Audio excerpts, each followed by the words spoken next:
an air ambulance now. Emergency air ambulance for every Ghanaian. Not for me alone, for every Ghanaian. Thank you.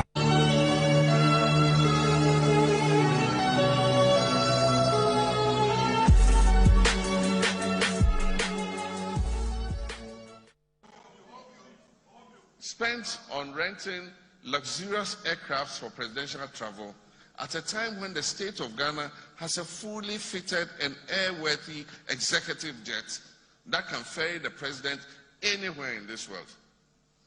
And I know because I use that aircraft. Pay their money, pay the 6,000. You promised them 6,000 Ghana cedis. Mr. Speaker, people are dying. Now you come and tell us that you have bought private jet. And President travels in private jet to South Korea. Is the jet for him or for his brother? That one, we even need that full disclosure. Is the jet for him? His brother only buys jet when the president is in power. We need full disclosure on all of these things. And Mr. President, these are key matters. Yes, Suleimana. The NDC did reckless politics with presidential travels. I maintain the view and the posture that whenever the president is traveling, President Mahama, President Kufuor, President Kufuor, President Tamil's future president, whoever is the president of the republic, when they are President Kweku, whenever President Kweku Asante, I just want to be a bishop. Anytime a president is traveling, their safety is paramount. Whether it is rented, whether it is state-owned aircraft, whether it is privately chartered, the safety must be number one. That must be what we should look at. But let's bring it into context. Number one, you claim that you have a Dassault Falcon that is in pristine condition. Why are you not using it? Because it is available. President Akufo-Addo was expected to use it all the time, even when it was in repairs and was at repairs for maintenance for months, and he needed to go on privately chartered aircraft. They had a big problem with it. They bastardize him and use it, weaponize it for campaign gains. Now the Falcon is there. It is not in any maintenance. It is parked here, right here in Ghana, certified airworthy. Say you will not use it. You have even gone to buy another aircraft. That aircraft, another presidential jet. You didn't even buy anything different. They bought the same Falcon, a newer version of Falcon, as small as the existing Falcon. So they are going to have two Falcon. We are telling them that if they should sell this one, is that the new one is what they are interested in. Then they have told you that this is a transoceanic and a transcontinental. When he used it for watching I was there for the UN General Assembly. The engines failed. The engines failed. Machines at the President Mahama 2015. President Mahama actually had two incidents, 2015 and 2014. That's why it has three engines. When one engine fails, it's nothing fatal. The president has to make an emergency landing. After 30 minutes it was not something to be scary about. Look, it is not. Look, President Mahama had the same incident twice. It didn't stop President Mahama from using the Falcon. Charge ahodoɔ for enyuma kɛse ɛwɔ Ghana. Emrase sa ban ɛfa wo bi adwuma sɛ wɔn medi sɛ adwuma ne ma ɔman a aban ma obi contract ho a yɛmamu na obi biara a ɔwɔ nimdeɛ na ɔwɔ capacity so obetumi ayɛ sɛ adwuma no we should give that person the opportunity to compete. Ti efre bi competitive tendering ma ho kwan na obi amepre adwuma ni bi de obetumi ayɛ adwuma ni yie a ɔman no benya so mfaso abra ɔman ne bɛbɔ kakakra bi ne de ama no. But wohwɛ de ɛkɔ wɔ Bawomia eni Omampenya Kufuor amamwo yi mu a ye wo contrast akese bebre a aban de ma Bawomia nuanom a ye ma ho kwan se obi amepri bi ye si peg aso ye de sika toto so a ɔman ne hwere sika titiri dia you will weep for Ghana as we move along. Right, Honorable Speaker, I think that let us be clear. I did not just rise on my own. The Speaker of the House asked the specific question, and Honorable Minority Leader, I'm a member of this House, and I have maximum respect for leadership. So, playing to the gallery with some of the comments you made are very unfortunate. But let's be clear, I did not rise to object to government business. The Speaker of the House, and sometimes when you're in the chair, you should pay attention to business in the House. The Speaker in the chair asked the question. Anybody with an objection? So I didn't rise on my own. I rose in response to the question the speaker asked. I caught his eye and he gave me the floor. So I didn't just rise on my own. So it's important that we set the record straight. It's going into the Hansard. There are people you play to the gallery with. We have our banter when we have to. But when it's on the record is the record. And so if you're asking me to withdraw what? Are you asking the speaker to withdraw his question if there was anybody in opposition? The speaker asked that question and I rose on it. And let us state for the fact that your people have asked questions. For those of you who have just come to Parliament and haven't paid attention to even the orientation, you make the noise. But you see, no. First timers who didn't pay attention. Mr. Speaker. Honorable Minister responsible for communication. Yes, Mr. Speaker. What you have to withdraw is if the questions are not taken, you wouldn't be able to come back and answer them. Mr. Speaker, the very individuals who asked the questions, I said the questions have been invited to answer, for which I've sat in the chamber for 2.5 hours, are time bound. The individuals who have even filed the question are not in the chamber. And so I'm saying to you that, Mr. Speaker, all you need to do is to wait when it gets to the time and we call the question. And the individuals are not here to ask the question. Then whoever is presiding at that material moment will give the necessary directions. That is what happened. But I'm not also comfortable of the statement that if the questions are not handled for today, you will not be able to come back and answer the questions. A moment ago, the Honorable Minister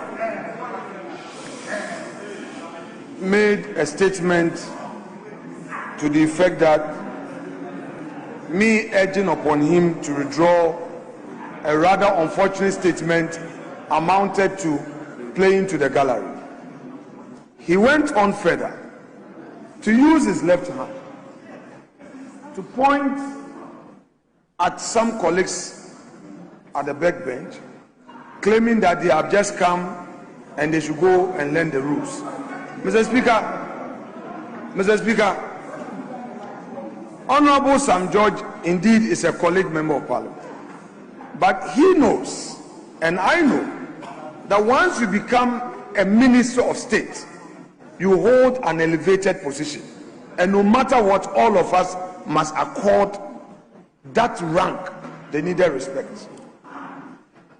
I find what he just directed at my backbench unfortunate. With the left hand, Honorable Minister. Honorable Minister, there is a good reason why you have a front bench. That in all difficulties and dangers, as you see them, you engage so that we all resolve. Even if they were wrong, you are a minister of state. Two wrongs, even if you saw anything wrong, you don't use your left hand to attack a colleague in the chamber. That's exactly what you did. Mr. Speaker, anyway, that thing that we cherish melts, and it melts with time. I rest my case. Deɛ wɔ hɔ ne sɛ ɛnura na meka no baabi yɛbue kwan sɛ wo a wopɛ polisi fa wo nkrataa bra no nyame anim ni ɛsan sɛ mmabunu ɛwɔ Ghana adwuma abɔ wɔ mo akyɛnti no obiara yɛ n'adwen sɛ manya hwee na menya polisi koraa menya me chop money enti nipa no bebree ɛkɔfa form no onya adwuma foforo bi anka ɔpɛ ba onya adwuma nti omu nyina de ani brɛ akogu police no so nyame anim ne yebue ano no na nipa ɛpɛ police no ɛboro empem ahenum 500,000 the whole country obi ɛpɛ police ɛna police no so no akwanya ɛwɔ hɔ a yebetimi afa nipa afiwei no ɛyɛ bɛ 5,000 pɛ. Enunti nema nneɛma no mu ɛyɛ dendenden saa na vacancies wɔ hɔ na vacancies ɛwɔ hɔ no wanyɛ ahoboa na wokɔfa nipa no gyoo saa no a baabi a wɔmbɛtena yɛ adwuma koraa wonya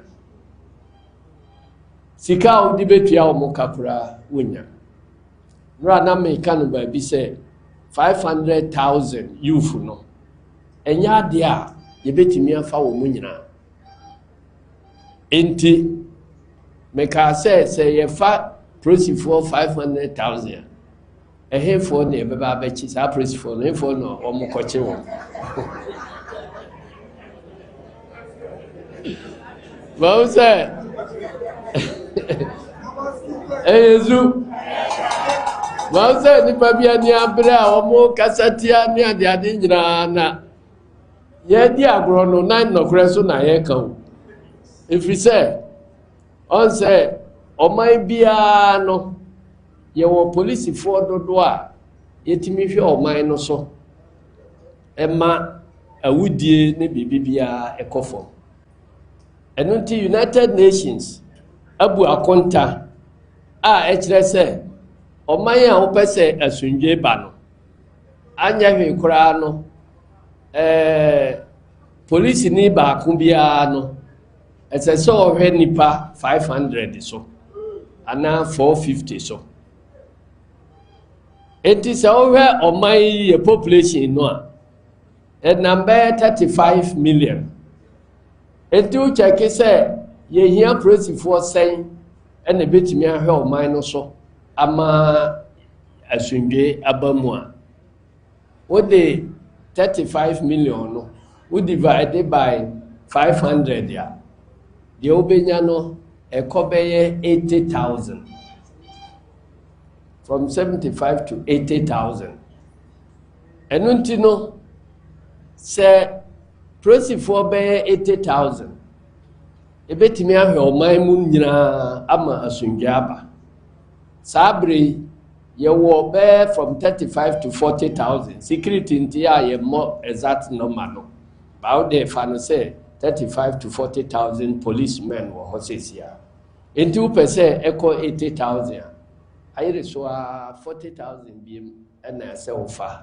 Government is broke, but people are spending billions to go inside the government that is broke. Have you ever seen a minister who resigned because government is broke before? Government has no money. Have you ever seen a governor who said, ladies and gentlemen, when I was elected, I thought the government had money. Now I discover government has no money, I resign. Have you ever seen it? Government has no money, but they are bringing money out at election time. Where is that money coming from? So they are lying. What is happening is that there are two types of wicked people in government. Type 1, they eat current money. Any money they find in government, they will eat it. They are wicked about that one. There is type 2. Type 2, they eat current money and future money. They will say, my term will end next year. When I leave, how will I eat money? Let me borrow money now and borrow money of the future and eat it now.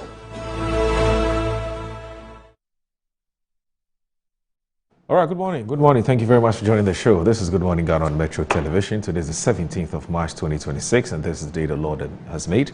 Indeed, we're glad in it. We want to say a big thanks to the Almighty God for making it possible for us to return here to join the nation's conversation on the big issues that matter to you and I, the big issues that are making the rounds in our dear country, Ghana. My name is Audu Moro, and it's always a pleasure to know that you've tuned in this morning because you want to be a part of this massive, fantastic conversation, thought-provoking conversations about Ghana. And I say assalamu alaikum wa rahmatullahi ta'ala wa barakatuh. Let me go ahead and look at what the newspapers are reporting this morning. I start with the Daily Graphic. Daily Graphic this morning says 2 die in aircraft crash in Tema. And there's a Mofa audit, tons of rice, maize missing. 2 ghost companies paid 24 million cedis. There's escalating Middle East conflicts, risk high inflation, according to Governor. Ghana returns to May-June WASC 5 years after COVID-19 disruption. Verify before you travel abroad. Justice Kolendi cautions. The Ghanaian Times this morning says Tamale water crisis sparks public health fears. Residents depend on unsafe sources. And I think that the The Tamale MPs must bow their heads in shame. I mean, you have to solve this Tamale water crisis. I don't understand why some of the most powerful politicians in this country come from that part of town, and yet to have water crisis. How? What really is the problem? What is it that's making it difficult for you to provide basic water for your own people? I don't understand. Anyway, and that's Chema Wontumi ordered to open defense in illegal mining trial. 2 dead as light aircraft crashes at Tema. Israel-Iran conflict, experts warn of food price hikes over Hormuz closure. The Daily Guide says the Gold Board, a GGSA, to investigate blocked out mineralized areas. There's 2 die in Tema helicopter crash. Security Services recruitment put medical exercise on ice. Minority leader. 3 grabbed over dollar counterfeit. Court orders Wontumi to answer Galamsey charges. The Inside says Nigerians rally for Cuba as United States grow politically. Schizophrenic Owe Lakamfe writes, coalition of Gardangbe groups demand change of Akwaba sign at Accra International Airport by MTN. And as Oforisapon challenges Radford University College graduates to become job creators, not job seekers. And there's also BOG Governor worried, says Middle East crisis threatens Ghana's disinflation progress. Significant developmental projects ongoing in Wasa Menfi, Honorable Nana Eba. There's maiden immigration law book authored by NDC's Wanda Kuto, launched to provide guidance to travelers, law students, and others. There's Sharjah, charity inspires hope among orphans with Quran competition in Ghana. The Daily Post says GFZA donates 300,000 cedis to the Ghana Medical Trust Fund. Chema Wontumi ordered to open defense in illegal mining trial. And there's Mahama directs expansion of security services recruitment to 40,000. The Daily Searchlight says that disabled with no jobs, demo coming on 24th March 2026. Freddie Blay remanded over land dispute. And there's helicopter crash in Tema, claims 2 lives. There's Unimac holds 4th congregation, urges government to construct footbridge for student safety. ECG rolls out corporate strategy to enhance operations and revenue collection. The Business and Financial Times. MPC weighs a policy path as oil surge tests disinflation gains amid business community clamor for steeper rate cut.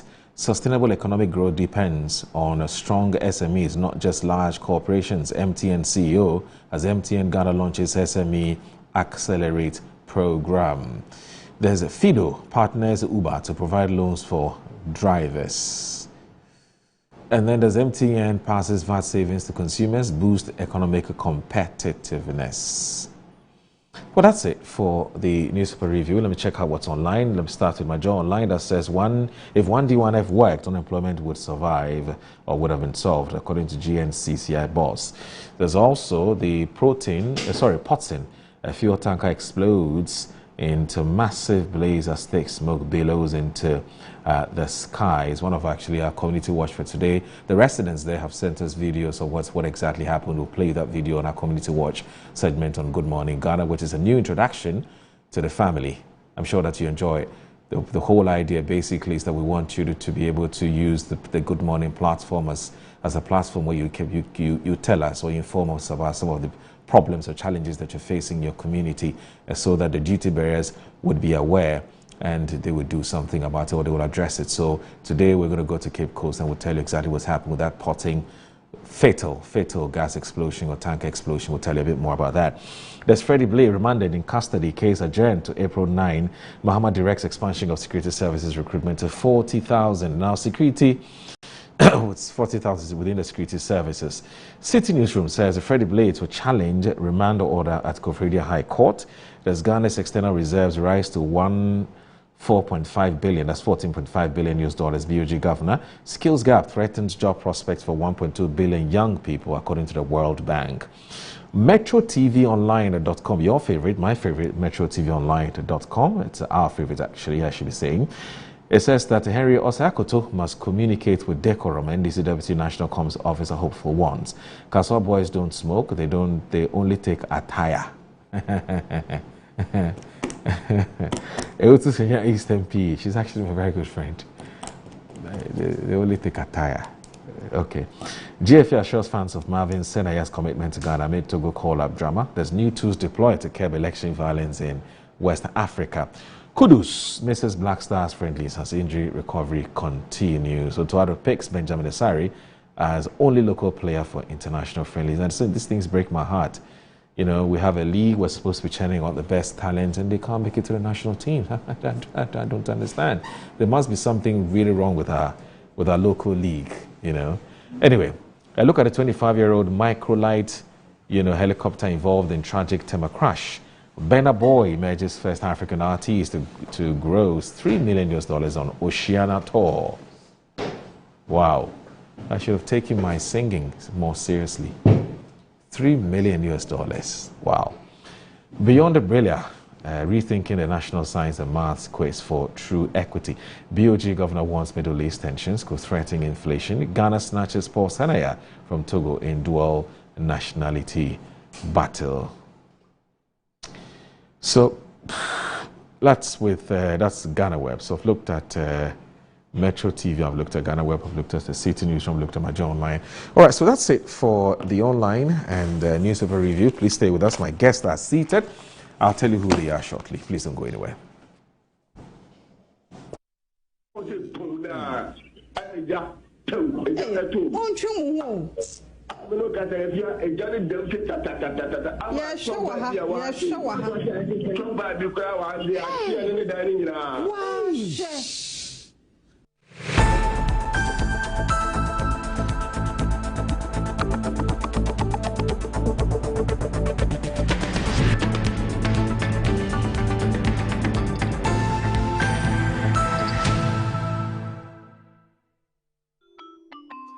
Start your kids' day the right way, filled with confidence to take on any challenge. Pepsodent Kids contains the right amount of fluoride and sugar acid protection to care for their developing gums and teeth. Grab either orange or strawberry so they brush with the sweet flavor they love morning and evening. Pepsodent Kids, giving your children a bright smile for a brighter future. March is Colorectal Cancer Awareness Month. Have you attained 45 years and older? Notice blood in your stool, a family history of cancer? Then don't wait to have a colonoscopy. Early detection of cancer and effective treatment save lives. There are weak points in the development and spread of cancers of the large bowel that we have control over to stop, to reduce the incidence and deaths from these cancers. Achieving this success depends on you and me. We are fully prepared. What about you? Visit Mintuba Hospital and Coloproctology Center today or call us. Mintuba Hospital, First Ghana Colorectal Center, in to serve a peculiar health need. Finding the ideal property shouldn't be a daunting task. At MNC Properties, we believe everyone deserves a place to call home. That's why we specialize in providing affordable housing options under our flagship project, Fresh Property Joy, specifically designed for low and medium income earners. Our range of customizable homes includes 2 and 3 bedroom standard and executive options, all meticulously crafted using innovative interlocking brick technology. We understand the importance of simplicity and convenience in the acquisition process. That's why we have designed our procedures to be straightforward and hassle-free, offering flexible payment options tailored to your individual needs. In addition to our affordable homes, we proudly offer litigation-free lands for sale in vibrant and upscale communities that present the perfect opportunity to build your dream home. We are committed to making affordable housing a reality, providing you with the joy of owning a home that meets your budgets and aspirations. Whether you're looking to buy, rent, or invest, we've got you covered. Our service team is ready to assist you on 030-255-1917. MNC Properties, choice of class.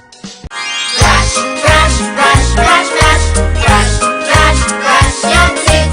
Brush, brush, brush, 2 times a day. Brush like Kel-Kit. Hello, my friends. My name is Kel-Kit toothpaste. Wow. I was made to be gentle on your gum but protected I will protect your teeth from cavity, make your teeth whiter, stronger, keep your mouth fresh all day. And best of all, I'm strawberry flavored. So put on a smile and try me. That's amazing. Just try me. That's my job. If you say so, jump on my brush. Makes your teeth stronger, chicky whiter, chicky stronger. Yay! You did it! I'm glad you like your new toothpaste. Don't forget to brush both day and night. Kel Kids, happy smile.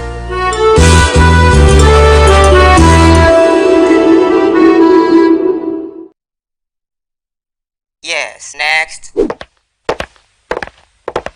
Hey, Nadia Benson, Me didn't tum. Mr. Friend Calico, just call me cockroach. Now, Mr. Friend, me once now. Hey, that's you. Improve car. Yeah. Captain Mosquito, double the accent.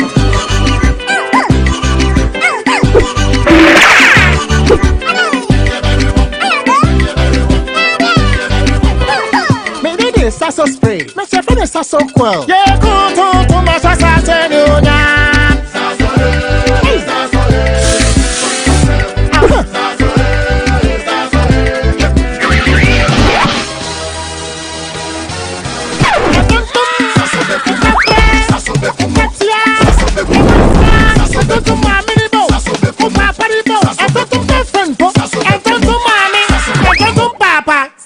Come tum preko.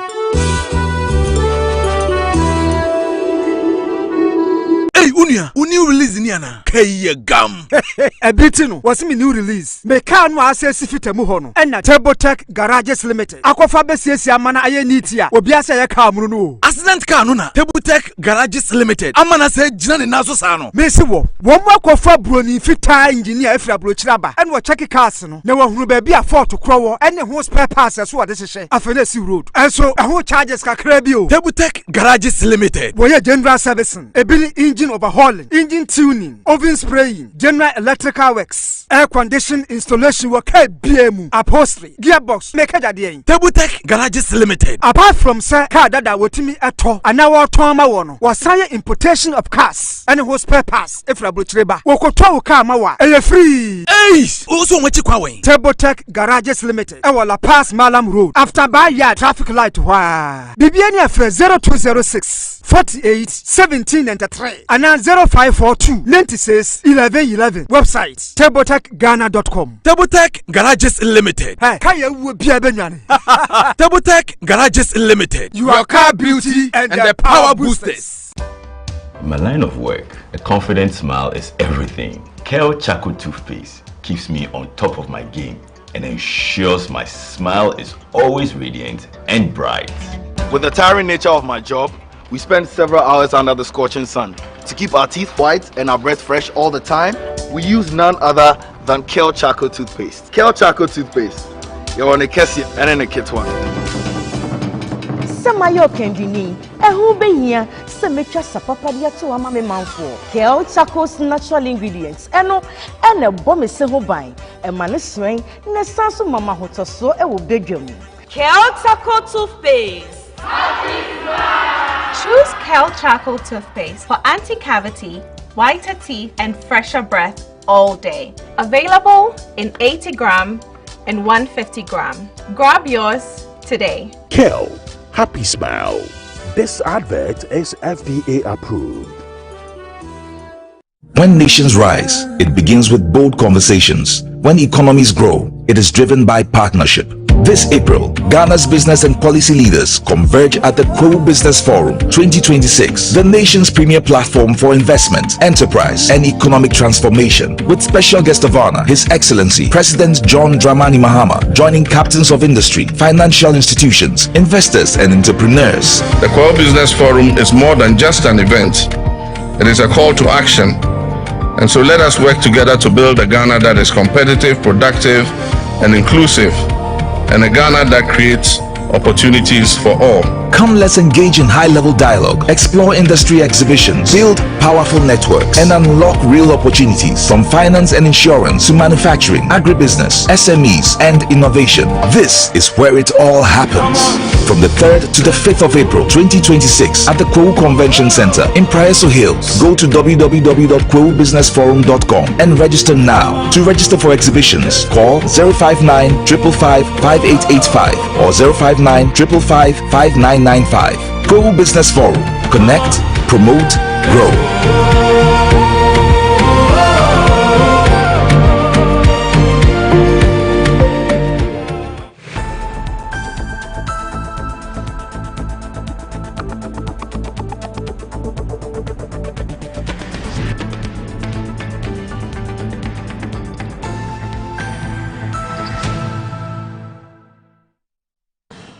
You're watching Good Morning Ghana on the Metro Television. My name is Audu Moro. So my guests are already seated and I'll be introducing them shortly. But before I do that, let me bring you our Community Watch for today. I've told you that Community Watch is a new addition with a new segment on the show, Good Morning Ghana, where we invite, we entreat, we basically ask our viewers to send us, to share with us some of the concerns in the community so we can draw the attention of our leaders or the authorities concerned to move in and address those concerns. Now, this morning, there's one that's come from the Potting area that's in the central region. There's been a deadly, fatal tanker explosion where you can see a raging ball of fire and a thick billowing smoke. These are remains of a fuel tanker after that explosion, and it happened early this morning, about 30 minutes ago. It's close to a local eatery. We're told at Poston Junction on the Kaswa-Winneba Road in the central region. We're told that the intensity of the fire makes it impossible to venture close to the scene. Wildfire tenders, in a nearby fire stations are reported to be out of service. It is unclear if the eatery was occupied at the time of the incident, but the fire has consumed it and 2 other buildings. And so we're following up on you on that, and you can always trust the Metro TV newsroom to follow up on this and bring you some more details, because we need to understand what exactly happened. We're also going to be talking to the residents there, and it's perhaps the MC, the MP, etc., etc. All other persons who are connected to this unfortunate incident, because we're even yet to know what the casualty situation is. So, for instance, the fire service would have to be talking to us about that. We'd also have to talk into the police and the ordinary residents there, because they would have to tell us exactly what they saw. And so watch the Metro News at 12 o'clock for some further details on this very, very dastardly, very unfortunate incident that's happened at the Potting area, that's on the Winneba Kaswa Road. So that's it for our Community Watch for today. Let me bring you our guests who are seated. And today, the member of Parliament for the Jirapa constituency representing the NDC, I'm talking about Cletus Seidu Dapla, he's with us this morning. He's also the Vice Chair of the Foreign Affairs and Regional Integrations Committee of Parliament. He hasn't been here in a while. I'm sure that he had to take a leave to go address some very, very important and pertinent issues. But he's made time this morning. We're grateful that he's joined us. Honorable, good morning. Thank you very much for joining the show. My brother. Yeah, we're grateful that you've been able to make time to join us. Thank you. And say assalamu alaikum. I'm grateful to be here too. Assalamu alaikum. Alaikum salam. And I hope the fasting is treating you well. Yeah, not bad. Almost done. Yeah. And we pray for the rewards, the forgiveness and all of that. Yeah. All right, so Alfred Thompson is also here. He's a National Treasurer hopeful of the NPP, but we know that he's a banker. He's also a finance person. He's also an economist. He's one of the vocal, hard-working communicators of the New Patriotic Party. He's made time to join us this morning. And Alfred, good morning. It's good to see you. I hope you're doing very well. I agree. I hope the family is doing well too. I agree. Yeah. Is the National Treasurer dream on course? It is. At the moment, we are doing the registration of all members, which, if you have sympathy towards NPP, you can join. Okay. And others who are listening can also go online and join because now we've made it online, so it's easier to register with. You need your voter's ID card and everything to do that, so we can align you to your polling station because everyone is aligned to his or her polling station. And after that, we'll have our usual polling station elections. Then we go through to the electoral area, then to the constituency, then to the region before you come to the national. We'll also be doing the diaspora elections as well. So all these are going on till September. We believe at the moment everything is on course. We implore on every well-meaning Ghanaian who believes in the principles of the NPP and what they stand for, what they are doing, and what they've done to support the average Ghanaian in this country. If you believe in that, then I believe that you should join and register as well and become a member of the party, because once you register, you have more say in the party than when you sit back and watch. So I'll implore on all of them to watch, to register and become members, and also to pay their dues. It's as low as 1 Ghana cedi and up to 10 Ghana cedis or more. Whatever you want to pay, you can pay, and you can pay for a period of time. Once you go online, you can do all that. So I implore on every member to be a registered member and also to pay their dues. It's quite necessary to do that so that they can support the party in carrying out the good works that it's doing at the moment. And I can say that for now, so far so good with the team that is working on it, the General Secretary and his team.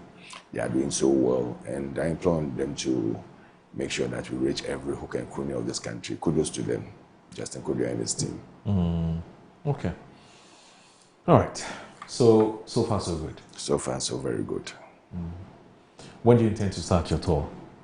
After the election, the regional executives, that is when you can do it, because, or the constituency, when they finish the constituency executive election, you can start the tour.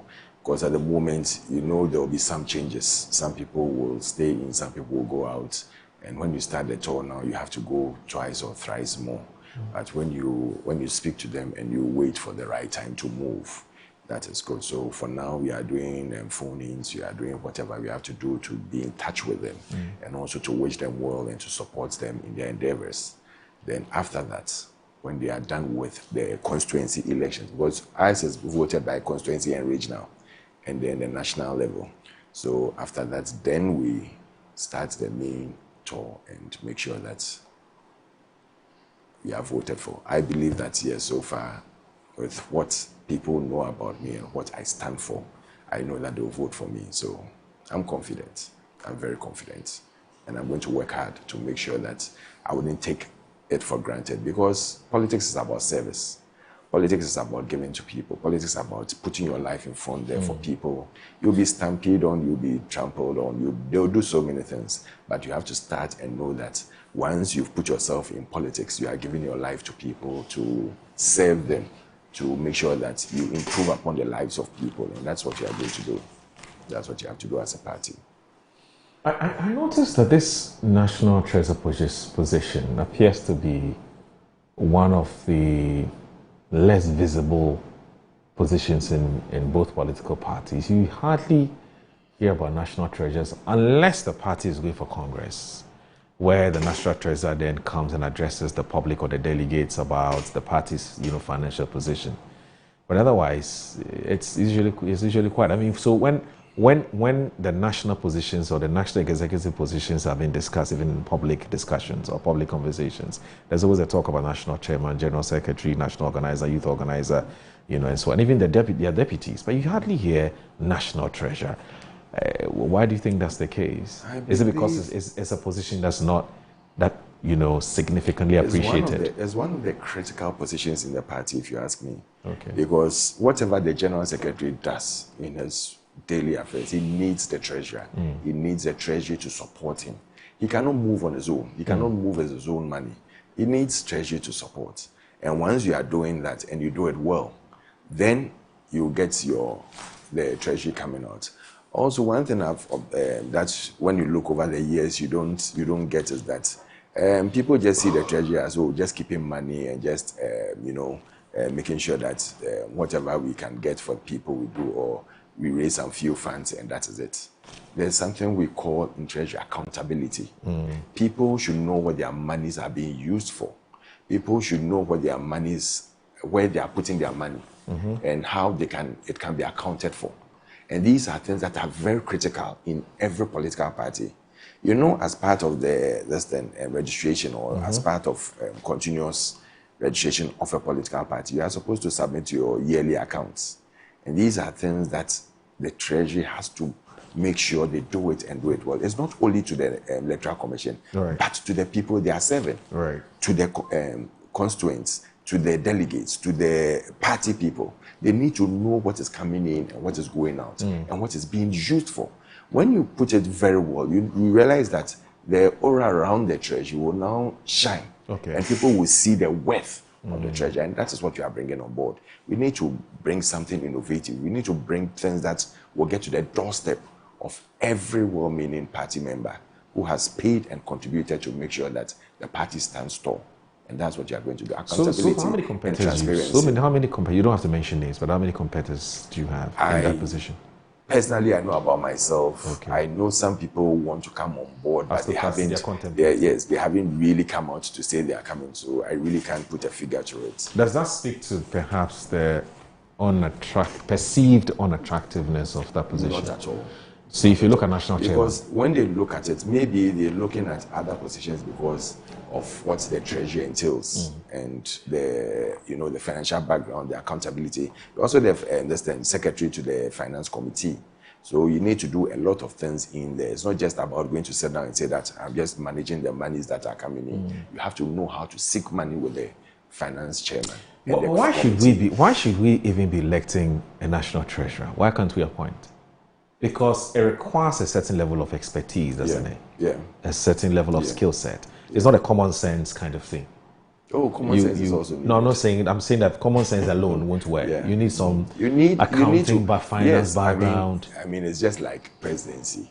Yeah. You don't need to be a scientist to run this country. So for somebody like you need to put the expertise together. It's about managing, putting the expertise so together. For instance, but when you have the background, when you've done these things before, it gives you the upper edge to make sure that when things are coming, you are able to vet and audit it well. Because if you don't understand the economics of money, if you don't understand the arithmetic of money, you have your arithmetic is poor, is weak, and so on. I don't think you have any business being there. Yes, even if you surround yourself with the best expertise, otherwise they can deceive you. Can mislead you. You need to also have exactly. Like because if you don't have it, people can just play around with it and you'll be confused. So it's critical that when you are taking a treasurer, when you are taking someone who wants to run and hold and account for your money, it should be someone who is critical about these things. Anyway, I can only wish you the best. I don't have any doubt at all that you can do the job. As for that, I don't have. And that will also mean that it will keep you in the background a bit so that, the propaganda will go down. Because I know that you're very good with propagating. You see, I don't talk propaganda as in saying things to mislead people. I look at propaganda in terms of propagating the message of your political party so that it keeps you in that office, so you can take care of the make sure that you still be going on media platforms. What is happening in the country now? you need people who appreciate and understand what is going on for it to go down well. You can't sign. You just confirmed. You can't sign. You've just confirmed. Conduct. You can't do something else. Oh, Jackie. No. You can't do that. You can't do that. I mean, we need to. So as national treasurers, because you see, typically the national treasurers don't talk a lot. I mean, they're usually in the background. That is why people. See who's your national treasurer? Is that Abankwah? Is it Abankwah? At the moment, it's Dr. China. He's quiet. Abankwah was quiet. Abankwah was quiet. You see, they don't come out because people think that you ask for a treasurer, you have to. And that is why you want to change that. That is why accountability comes in. Okay. When you're speaking and you speak about what you are gaining and what you are giving out, right, it makes people now hear you. People want to listen to you.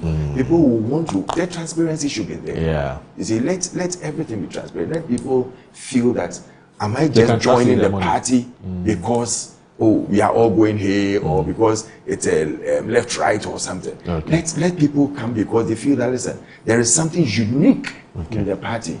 And one of it is transparency and accountability. It's part of your job, and that's my final question to you before I go to Sedu. It's part of your job to come up with ideas on how the party can mobilize resources, can mobilize, can generate You do it with revenue. a team. Yeah. You do it with a team. That's part of your job. Yeah. Okay. That's why you have the finance committee, of which the treasurer is the secretary. The secretary. Okay. All right. That committee. Once again, good luck. Thank you very much. Good luck. I need Sedu, that. you know we have a ritual. And I just don't need good luck. I need more than good luck. So thank you. Like a betchy. I just said I need more than good luck. And prayers. Okay. Sedu, you know we have a ritual. Every time you join us on the show, I love your people. I love the people. Jirapa is a fantastic place. Jirapa is a nice place. Yes, it's a wonderful place. Thank you for the compliment. They're happy to have you as the MP, just as you're lucky to have them as your constituents. What's up? What's new, Jirapa? Well, let me say good morning to you and your viewers. Good morning to my brother on this platform. And good morning to the good people of Jirapa and the entire world who are watching us. Well, new, exactly a week today, I did what hasn't been done before in the constituency. I awarded teachers. Just today's week. I was in the constituency and we handsomely awarded our teachers. I noticed that BEC performance, WASI and all of that is dwindling. So I decided to sort of motivate our educators in the municipality. So I set up a committee made up of, it's a non-partisan committee made up of educationists and to do assessment from kindergarten. We awarded or rewarded some teachers at the kindergarten level, primary category, junior high category, senior high category, and then the non-teaching staff and the education office itself. So it was a very beautiful, and I told the committee, I don't want to know who is winning any prize. Get the names for me. Get the awardees for me. My role as the member of parliament is to look for, get the prizes or awards for them. And exactly what we did. Very fantastic. All the stakeholders from the paramount chief to divisional chiefs, the heads of second cycle institutions, students, NAT, NAGRAD, concerned teachers, regional education office, they were all present. And very beautiful ceremony. And kudos to those who got the awards. Next year, we are coming in a big style. Yeah, we're going to expand it. So teachers within the municipality, give your best to the municipality and you will be recognized. But aren't you putting the cart before the horse? And I'm asking this question because so you have observed something. And it's a valid observation. The valid observation is that it appears that academic performance of your people is going down. Now, you have put a team together to look into the causative factors. What is happening? Why aren't the kids doing well? But even before you do that, you've jumped to say, let me motivate the teachers. Is that to suggest that even before the committee is done with their job and the findings are shared with you, you have already identified lack of motivation as one of the reasons why perhaps the children are not doing well? Is that what it is? Yeah, you see, the reasons for poor performance they are multifaceted. Right. It's not just one. Right. It's not just one. And we are not just doing one. We are looking at resourcing the education office, particularly monitoring teacher absenteeism. Sorry. I'm just saying that why don't you rather wait for the committee to finish its work? Then the outcome or the findings of the committee. Oh, you're done with that? Yeah, we did. Okay, sorry, I didn't know. We know the problems. Oh, okay. So we are now looking at solutions. Oh, okay. Yeah, for the problems we know. Oh, so they finished. So we are now looking at the solutions. So what did they find out? One, lack of motivation of teachers, right? Yeah. Well, lack of motivation and of lack teachers. of resources. Yeah, lack of inadequate resources. Okay. Inadequate teachers. Right. Teacher absenteeism. Okay. That's monitoring and evaluation is a problem because the CISOs are not able to, they are not motivated, they don't even have fuel to go around themselves to monitor. Okay. And all of that. Then teachers, parents have a role to play. You know, most parents sort of don't want to take their wars education seriously. You know, somebody even said that you have your child who is in basic school, primary school, JSS, you know, the child is not home by 9 o'clock, 10 p.m. The child is not home. The father doesn't care. The mother doesn't care.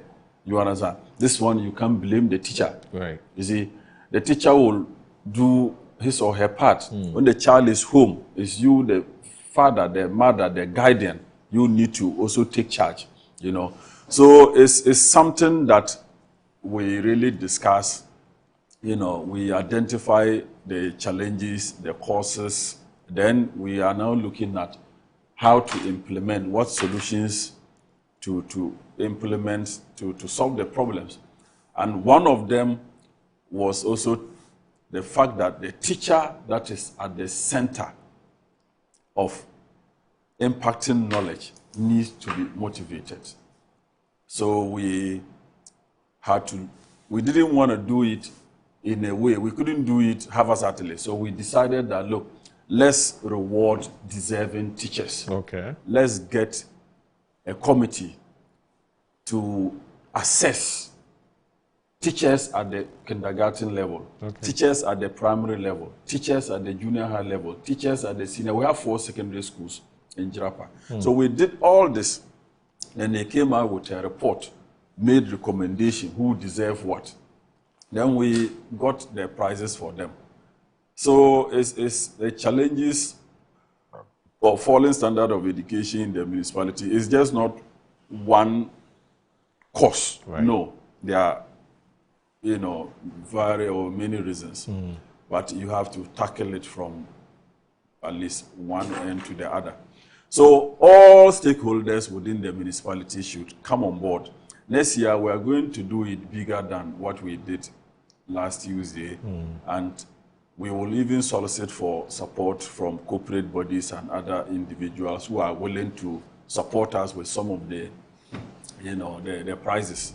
Maybe if you want to buy us a television, you want to buy us a refrigerator, you want to buy us a motorbike, you want to buy anything that can motivate the teacher to do well. You are welcome, you know. Okay. Because Moro, teachers, we assume that teachers are many in this country, and mostly they are not motivated, and that is one of the problems. So there are many people who are actually in teaching as a stepping stone, but not as we used to know. You know, those days, if you go to any village those days, the teacher was so respected, held in high esteem, you know, but it got to a time, it's like we just treat teachers as if they don't really matter. You understand? And I have a problem with that.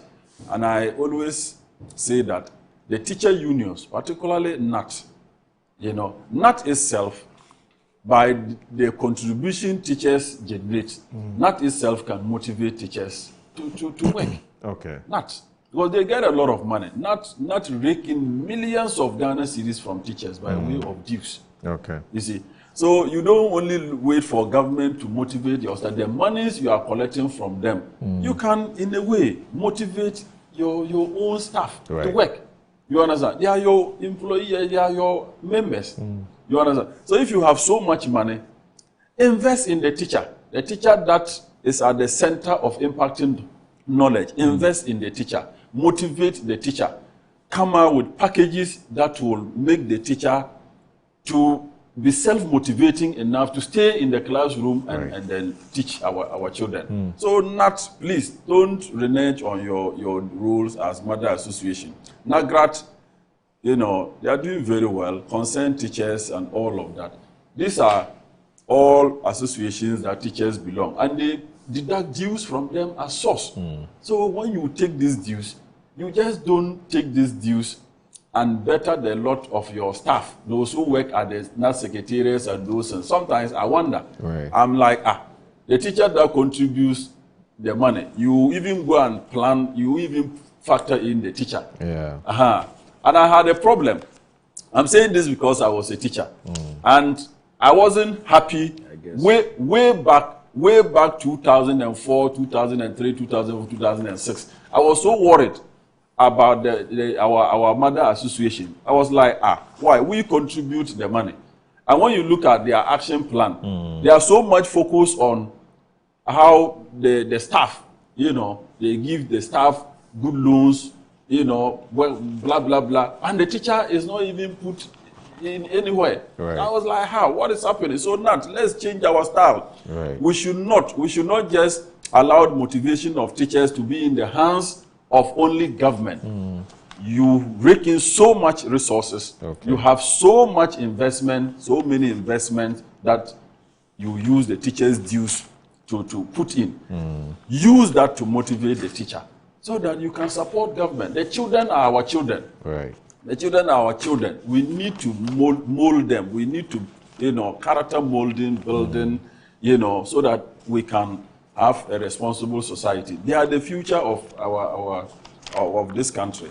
So mother associations, don't just go to sleep. The teachers contribute money. When you take the money, you do investment, let them benefit from the returns of the investment. You know. So kudos to all the awardees, those who got. Fortunately, a young lady got the ultimate prize. That's nice. A very young teacher. That I never saw her anywhere in the constituency. Because, Boro, I told the committee that I didn't want to see the list of those who were going to get their awards. So even on Tuesday, when we were on the days, when the program was ongoing, I was asking, who is going to get the ultimate? You understand? Because I tried as much as possible not to make it partisan. Not at all. Because teaching is an area. Teaching is everything. The teacher is the center of everything. Be you a doctor, be you a nurse, be you an engineer, whatever is the teacher. So if you politicize such an award, you won't be fair. You understand? And it will even mar the beauty of the whole program. So anybody who was there, let me paraphrase the Paramount. Paramount chief, the Jirapa now was so happy. He said, he heard stories like, how are they going to select the people? Maybe MP is going to just select his party people who are teachers and reward. You know, all those things were ongoing until the program was done. Then people saw the caliber of people, the committee that did the work. The committee itself wasn't partisan. Then the caliber of people who received the awards, the people were like, oh, MP, you did so well. You understand? I want to tell people that it's not everything that you put in politics. Even when you do that, you don't even get the benefit. You don't even make the impact. So for me, I know where I do my politics. I know where to get votes. If I wanted to do politics, I would have carried those items somewhere. But I decided that let's motivate the teacher. And I'm urging other colleagues to do same. Let's uplift the image of the teacher. Let's let the teacher know that, look, your reward is also here. We see many organizations, they do awards night for their staff and all of that. So that's why I said that NAT can always do this at the district levels, regional levels, national levels. They can always do it. They can always do it. Not just kudos to you. I mean, what you are doing is good. But just, I want to know, do you know what NAT really uses the money for? And do they do accounts to teachers? Will they really come out to tell them that, okay, this year, if they have if I want to talk about NAT, they will come at me here. I don't want to talk about them. I have had issues with them. And second, I have had issues with that. I don't want, that is the challenge. Accountability is always a problem. If then you have a problem. Accountability. Because if NAT cannot do proper accounts and let teachers know what is coming in and what the monies are being used for. Oh, those days, when I was with them, when I was teaching and was so interested in the welfare of the teacher, we could track how much dues, and it was so much at the time. It was so much. I said, now, I'm telling you, if my memory can serve me right, looking at the number of teachers that government has, and they did it until now. It was compulsory. From training college, you are a member of, automatic member of the association. Right. Until concerned teachers, until NAGRAT agitated, broke away, formed the association. Until concerned teachers also agitated and broke away. Yeah. You understand? It was compulsory from college. Once you are employed as a teacher, you are automatic member. It is not. It is now. It's not. Because when they come out, they'll make you and unless you want to move. Yeah, now it is not because we now have other associations. So you will choose. And I'm telling you that the emergence of NAGRAT and concerned teachers has also even made NAT to sit up a bit. Yeah. You understand? Yeah. Because it was monopoly. Yeah. So you don't have anywhere to go. I think now they are also doing one or two things, honestly, but I think they can do more.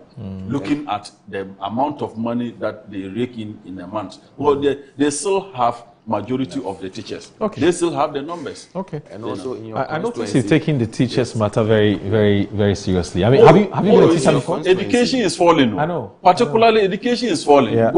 If you go to the Upper West region, everybody knows what I'm talking on this platform. Education is falling. Yeah. BC, Moro. I was home and a parent came to me and needed support to send the ward to school. Yeah. And I asked, which secondary school? He said, Nandom Senior High. And I said, what grade did he get, your ward? Then he said, I grade 25. I said, oh, our time, if you had 25, you can't even think of Nandom Secondary School. You understand? That is where we have gotten to. Everybody who knows Nandom Sec in the Upper West region, listening to me, will know that those days, in the 90s, if you had aggregate 2015, you can't talk of Nandom Sec. They won't pick you. You yourself won't even take. You understand? But education, we decided to import, foreign policies, and then we are education. And you see, I've been saying it more. When you are carving policies, when you are carving laws, you look at the nature, the character of people before you carve laws. When you import foreign policies and dump it on us, this is the results we'll be getting. Now, like the other time we said it here, what's the motivation for somebody to get good grades at the BEC level? Yeah. There's no motivation because we made it as if anybody who write BEC must enter secondary school. Yes. You understand? Yes. So what is the motivation? Let me read a story for you. There's no motivation to to Minister learn. for Education, Dr. Osei Dichum, has announced that in the future, basic level students will no longer write the basic education certificate examination, but will instead take entrance exams to advance to the senior high school. Speaking in an exclusive interview with the media, Dr. Yao Osei Dichum emphasized that in the 21st century, completing senior high school is crucial, and that is where certificate exams will be taken, not at the junior high school. Dr. Dichum explained the Free Secondary Education Bill provides for government-funded resources to ensure free quality secondary education for all children. Now, under this bill, junior high school is classified as lower secondary and will no longer be part of basic schools, effectively giving Ghana a 6-year secondary education system. He notes that lower secondary schools can operate separately but will offer equal opportunities for learning as senior high schools. He says that making secondary education compulsory eliminates the need for the BEC as a certificate exam. Responding to recommendations from Africa Education was to include a compulsory subject on basic practical agriculture in the SHS curriculum reform. Dr. Dichum suggested that this could be part of the lower secondary curriculum, exposing students to agriculture and helping them decide to pursue it further in upper secondary school. What I need to find out, though, is whether this bill has been passed and whether this is which is that? Did it start? And does the government intend to continue? No, it didn't get to Parliament, Moro. But to be honest, was the bill passed? No, it wasn't. It wasn't, Moro. Okay. But to be honest with you, if you implement a thing like this. Even with exams, yes, they are not doing very well. So if you take exams away, what will the child be doing at the junior level? There's no motivation. There's no motivation. Yes, I'll pass. You understand? Even there's no need. There's no need Mm. even taking my child to junior high. When he finishes primary school, I can leave him in the house or her in the house and let somebody teach him. But he has no exams to write at the junior high level.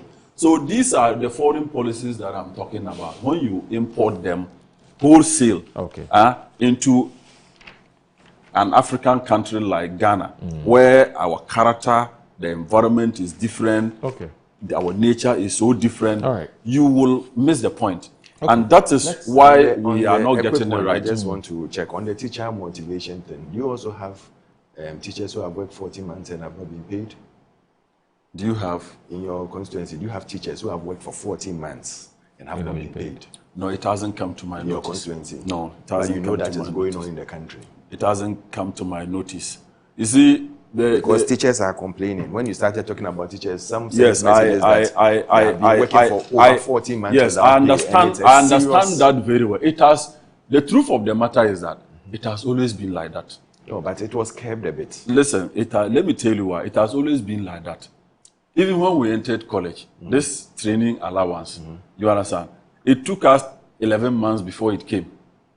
Before the allowance started coming. Should we continue that? Is always no, I'm not by this saying that is the best. You understand? But I'm saying that it has always been like that, and it is just not teaching. But I'm told the current finance minister, controller, they are taking steps such that it shouldn't be reoccurring. Because you see, someone can be posted to your place. Maybe myself, for example, coming from Accra or Cape Coast, I'm posted to your place. For 2 years, I haven't received salary. How am I going to fend for myself over there? What motivation would I get to impact on the children? Yeah, that is it's a very critical thing that we should look at. We shouldn't take it as a mere it's a norm, so let's accept it.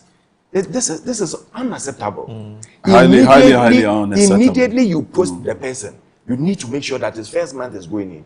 Because you know what happens is that some time back, what was happening was that people went for 2 years and will be given 3 months salary or 3 years, and they'll be given just 3 months salary. We've gone past that. And all that, no, it's still happening. No. 14 months and you haven't received your salary. No, how does the person eat? How do you pay your rent? How do you pay electricity, high tariff bills that now is escalating? How do you pay your fuel if you are having a car or if you are going to take trotro? Because if you are taking trotro, motor, or even this thing, bicycle, what do you call it, pragia, the charges are now going up because of the increment in fuel cost. And this is a serious problem that we should look at as a country. These are things that we need to tackle. Well, policy implementers are watching us. I'm sure they will come out with a better remedy or solution to this. All right, let's take a short break. I mean, let's take a short break. But it's important. I mean, without motivation, people work, you don't pay them. You don't teachers need to be in fact, this one is not even motivational. This is something I've worked for. Yeah, no, I know. I've worked for it. I understand you. But I'm so when you come and give me motivation by giving me a TV or a car or something, it even makes me angry. When people work and you don't pay them, I'm saying that they'll be demotivated. It's just natural. It's just a natural consequence of not rewarding people. It's really sad. Anyway, so you're watching Good Morning Ghana on Metro Television. Please stay with us.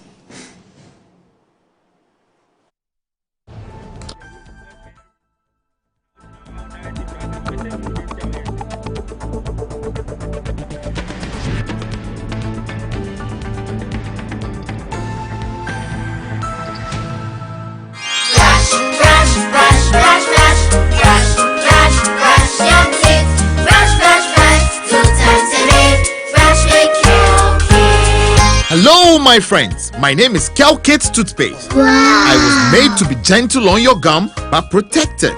I will protect your teeth from cavity, make your teeth whiter, stronger, keep your mouth fresh all day. And best of all, I'm strawberry flavored. So put on a smile and try me. That's amazing. Just try me. That's my job. If you say so, jump on my brush. Makes your teeth stronger. Chicky chicky whiter. Chicky chicky stronger. Yay! You did it! I'm glad you like your new toothpaste. Don't forget to brush both day and night. Kel Kids, happy smile.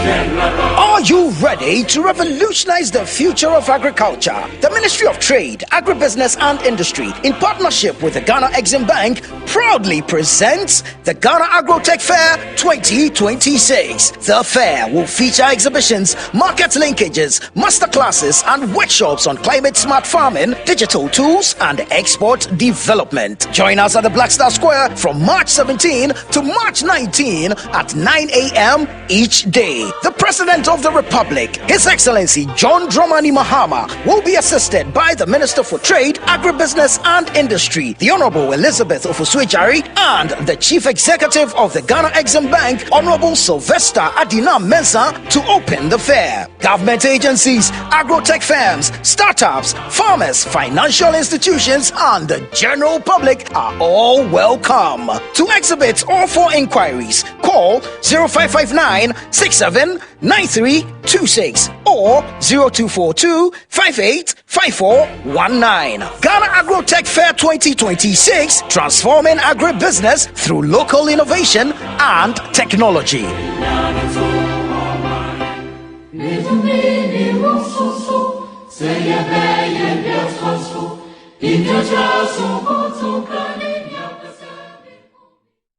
Finding the ideal property shouldn't be a daunting task.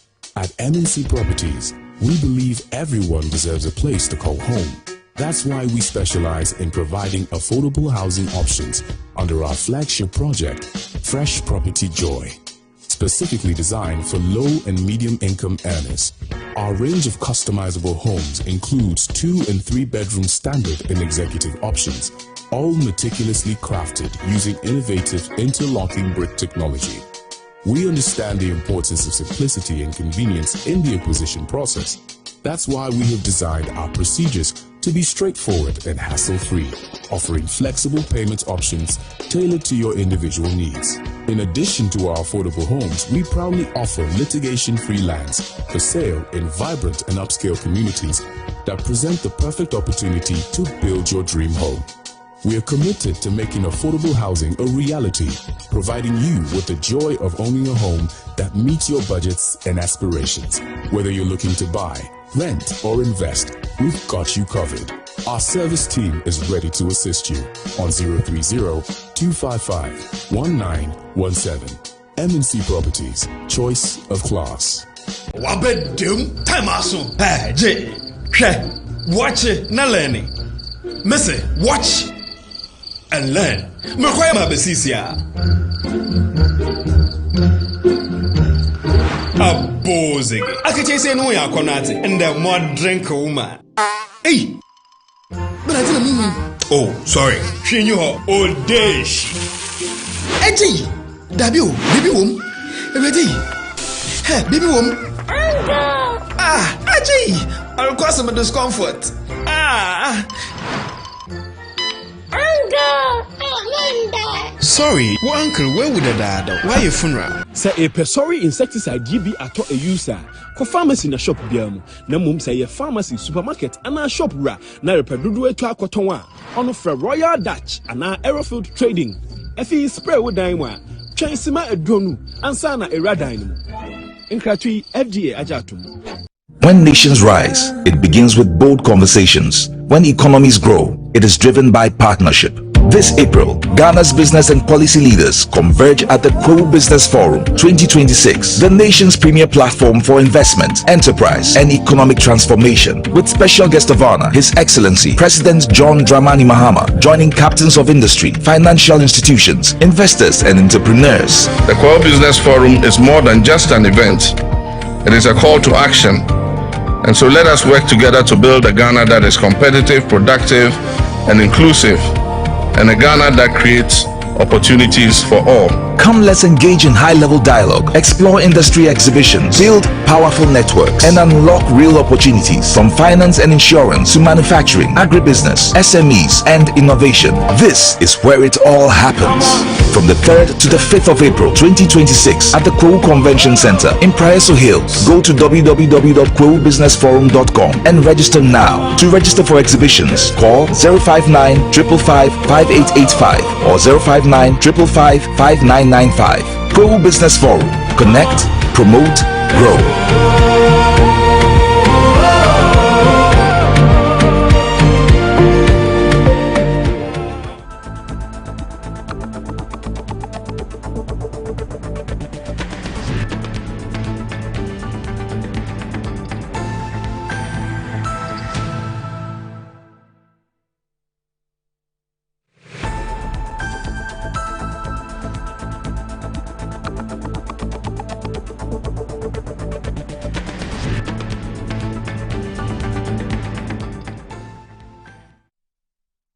So watching Good Morning Ghana on Metro Television. So we have an update on the Potson tanker explosion that I talked about this morning at the beginning of the show. We have an update for you. So let's watch this. All right, so the fire service have moved in and they're trying to douse the flame. They're trying to bring the situation under control. So yeah, at least we've seen some action being taken on this matter. I would see how that pounds out. I hope they don't tell us they ran out of water, because as the Ghana Fire Service, you know, and yet they'll tell you that the next, sorry? They should go to the sea and get some water. Well, let's see. I hope they have enough water. But I'm happy that they've moved in. And sometimes it takes them a long time to move in and, you know, get the situation under control. It looks like this one has been a bit swift and it's been quick. So kudos to the Ghana National Fire Service. We'll come back to them and find out what the casualty situation is, because at the moment we don't have any information about the casualty situation. We don't know whether the driver is alive, what has happened to him, if he's hurt, what's the degree of injury, the residents who live there, has anybody been hurt, etc., etc. So we'll find out all that. I've told you that at 12 o'clock this afternoon we'll get you some more details on that on Metro News at 12, so don't miss out on that. Anyway, so you said a kitchen or a pantry or a yes. eatery got bent. Yes, yes. So it's something we also need to find out what's happened to the eatery.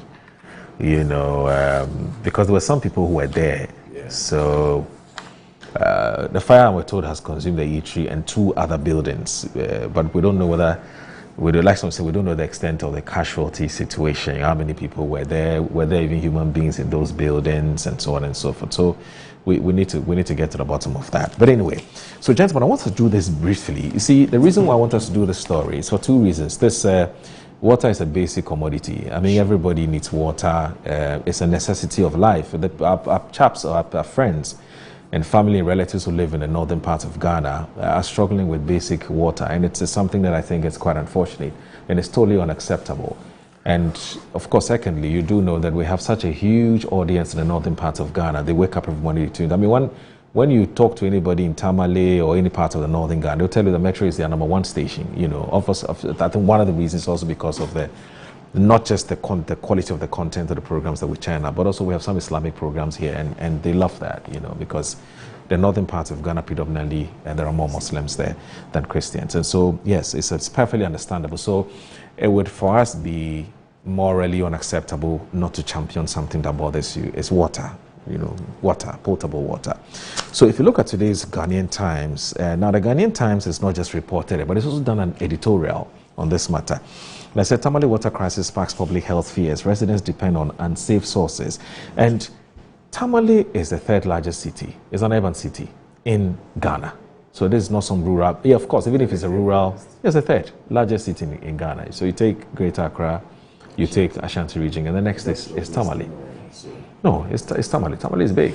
Tamale is big, very big, you know, in terms of landmass. I guess that's what I'm talking about. So now, we're told that from Geoffrey Buta in Tamale says that the acute water shortage that has hit the Tamale metropolis and its immediate environs has forced most residents to rely on unsafe sources of water, sparking fears of a looming public health crisis.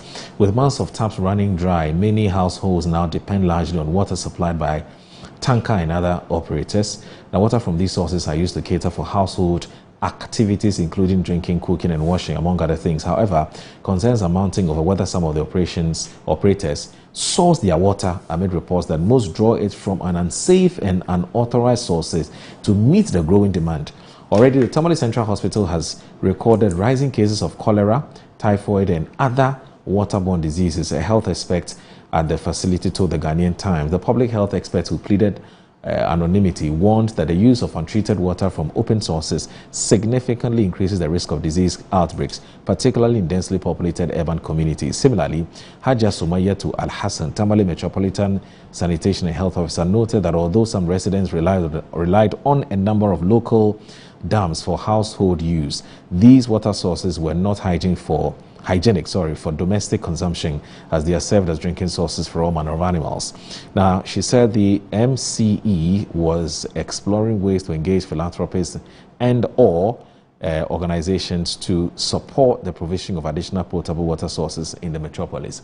Now, as the city continues to expand and demand for water rises, ensuring that tankers services operate within strict safety standards will become a major public health priority. Now, as at the Bopiala Dam, one of the water bodies serving communities on the outskirts of Tamale, tanker trucks were observed pumping untreated water directly into their tanks.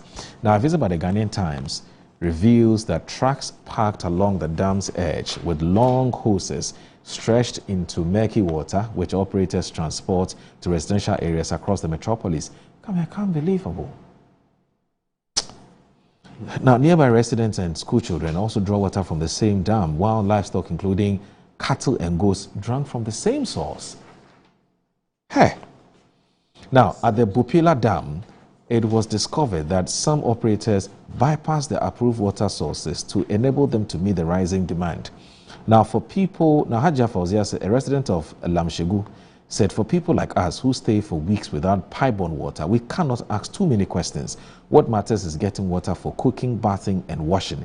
Some tanker operators admitted that they occasionally resort to nearby dams when demand overwhelms supply. And this is the same dam that is being shared with livestock, animals.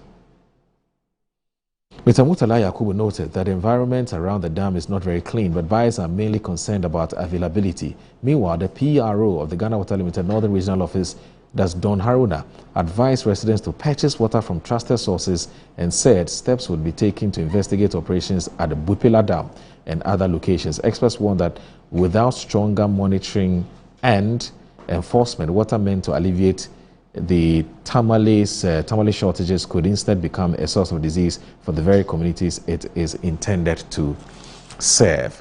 Now, let me just do a paragraph or two from today's editorial, and then I can bring my guest to weigh in on this very, very important public health concern. Now, the acute water, so the editorial says Tamale water crisis needs urgent action. Now, the acute water shortage confronting residents of Tamale and surrounding communities should be a matter of urgent national concern. For months, taps in many parts of the metropolis have run dry, forcing households to depend largely on water supplied by tanker operators and other vendors for their daily needs. While these alternative sources have brought temporary relief, they have also raised serious concerns about water safety. Reports indicate that some tanker operators draw water from unauthorized and unsafe sources to meet the growing demand. Now, the Ghana Water Limited has advised residents to purchase water from trusted sources and indicates their investigations would be conducted into operations at the Bupila Dam. Now, access to water is a basic necessity and a critical public health requirement.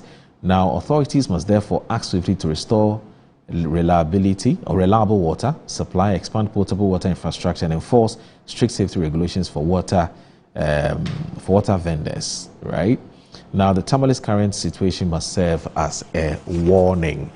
Of course, we've heard from the Stanley Mate, who is the Ghana Water Company Limited PRO, who says that The Tamale Water Project is expected to ease persistent water shortages in northern Ghana, providing much-needed relief to communities across the region. His comments follow a Joy News Hotline documentary titled The Thirst in the North, which highlights the ongoing water crisis affecting several communities in the northern parts of Ghana. The documentary reports that many health facilities in the region record daily cases of diarrhea, cholera, typhoid, skin rashes, and other serious health complications linked to unsafe water. So, Stalimate says the rapid population growth has pushed water demand beyond current production capacity in parts of the northern region. He explains that although demand continues to rise, steps have been taken to increase water production. According to him, the construction of a weir will enable more raw water to be extracted for treatment. I'm saying that because of population increase, I'm not going to quote him because we know what he said already. He asked that the company has procured equipment to retrofit some of the aging pumps to improve their efficiency, enable them to extract more water for treatment and distribution. Now, when you read the entire story, he doesn't tell us when this would be done. I don't even know if they've started. So he says they visited the 3 northern regions quite often and all in a bid to ensure that the water situation is ameliorated within the shortest possible time. He expressed optimism that the ongoing projects and upgrades will begin to yield results soon. We're hopeful that next 2 years, okay, so to be fair to him, in the next 2 years, we should see some positive signs and the water situation could be solved. So for the next 2 years, anyway, Sedu. Yes. Well, I mean, you and I come from that part of town. We must be very worried. Water is life. Water is everything. And I'm worried this morning about the Tamale water crisis. And we need to invest in the Tamale water problem to stop it or nip it in the bud. It's been occurring and reoccurring. And I'm sure leadership, President Mahama and the leadership or the politicians that we have within the Northern Enclave will join forces or hands to solve this problem. I also know that many are of the view that the long-term solution is to look at the black volta, the Yape and the white volta, the Yape and the white volta. If it is done, will actually augment the Dalong one. You understand? Right. So that is what many are looking at. So I believe President Mahama and the politicians from Northern Ghana will not be happy with this matter. And the president that I know will take steps to resolve this matter. I also know the Honorable Haruna Disu has mentioned it severally, and steps are being taken for them to resolve this matter once and for all. So I have no doubt, except to say that for now, let's look at temporal measures. What can we do so that our people don't drink, with animals? You understand? That is what I think we should advocate for now. Right. So the politicians, the MPs from the enclave, the ministers, Ghana Water MD, who happen to come from the north, Damango, I'm sure they are listening. Community water and sanitation, all the water agencies in this country should focus their attention in northern region. Stakeholder, discussion. They can come together and look at it. What's the immediate solution? What are the long-term solutions? Right. Then we can, sort it out for our people. Our people deserve better. This is what I can say on this matter. Okay. Alfred, water crisis. Moro, it's rather unfortunate that today, 69 years of independence, we sit down in the studio and discuss water crisis in a major city like Tamale. 69 years of independence. If our cities can't boast of clean water to use, then what about the villages? Tamale has to share water with cattle and various animals. People who are washing by the stream, the same water is being fetched by water tankers. Right. And sometimes when you look at the amount involved by a water tanker and how much we spend on water a month in the house, you ask yourself, is there some correlation there? It's like more than 200 times the amount you spend water in the house. Because the tanker comes in, fills your tank, and within a week or two, it's gone. And you are using Ghana water, and the amount you get in a month is not even up to 200, 300, or 400, or 500 Ghana cedis. So you ask yourself, why? What's wrong? And these people go and fetch from streams and places that, in fact, you are not even sure of. We seriously need to take a serious look at this. Government needs to set up. The MPs in the northern sector of this country would need to set up. I remember it happened sometime back in the central region when President Kufuor came. He brought quickly in the water reservoir thing, and I know that at the moment as we speak, it's not too good there as well. We need to seriously look at all this water situation. Right. Because as my brother said, he said water is life. That's the first thing he mentioned. Okay. Water is life. And water and electricity are things you cannot live without. There are two things you cannot live without in your house. So I'll plead that government should seriously, the Minister for, I don't know whether water resources has been put under Ministry of Works and Housing. This is under Works and Housing. It's under Works and Housing. Kennedy, as the minister. The minister should seriously, as a matter of urgency, table this for immediate action to be taken in all our major cities. Then gradually we move. We should be talking about 2 years' time that most of our villages or the centers, that the small towns that are opening up, we are making sure we send water there. We shouldn't be saying that in 2 years we are sending water to a major city. Right. I think it is totally unacceptable, and we need to take a serious look at it. Okay. We shouldn't put it on the table as a normal daily affair. It is not right. It is not acceptable, and I don't believe that my people of Tamale deserve this. They don't. Okay. Again, and there was a matter which came up sometime last week, and it had to do with recruitment into the security services and the noise, let me put it that way, or the brouhaha that greeted it, that characterized it, because some persons, or some, especially NDC sympathizers and supporters, felt that they hadn't been treated fairly. They have, struggled and taught for the NDC. The NDC is in power, and they are looking for an opportunity to serve in the security services. So there's fire service, there's immigration, there's fire service, there's immigration, there's police. And then one other, it has escaped me. Now, they don't understand why they won't be given the opportunity to be recruited or to be employed. 500 and something thousand of them applied. At the end of the day, it was just 5,000. And a number of issues have come up. In fact, the minority in parliament have asked that the fees that they paid, which is some 200 Ghana cedis, the forms, for the forms, should be refunded them. Others have said maybe a part of it should be given back to them. But there's also the broader issue about why we even ask people to the people who are unemployed, who are sitting at home, who have no money.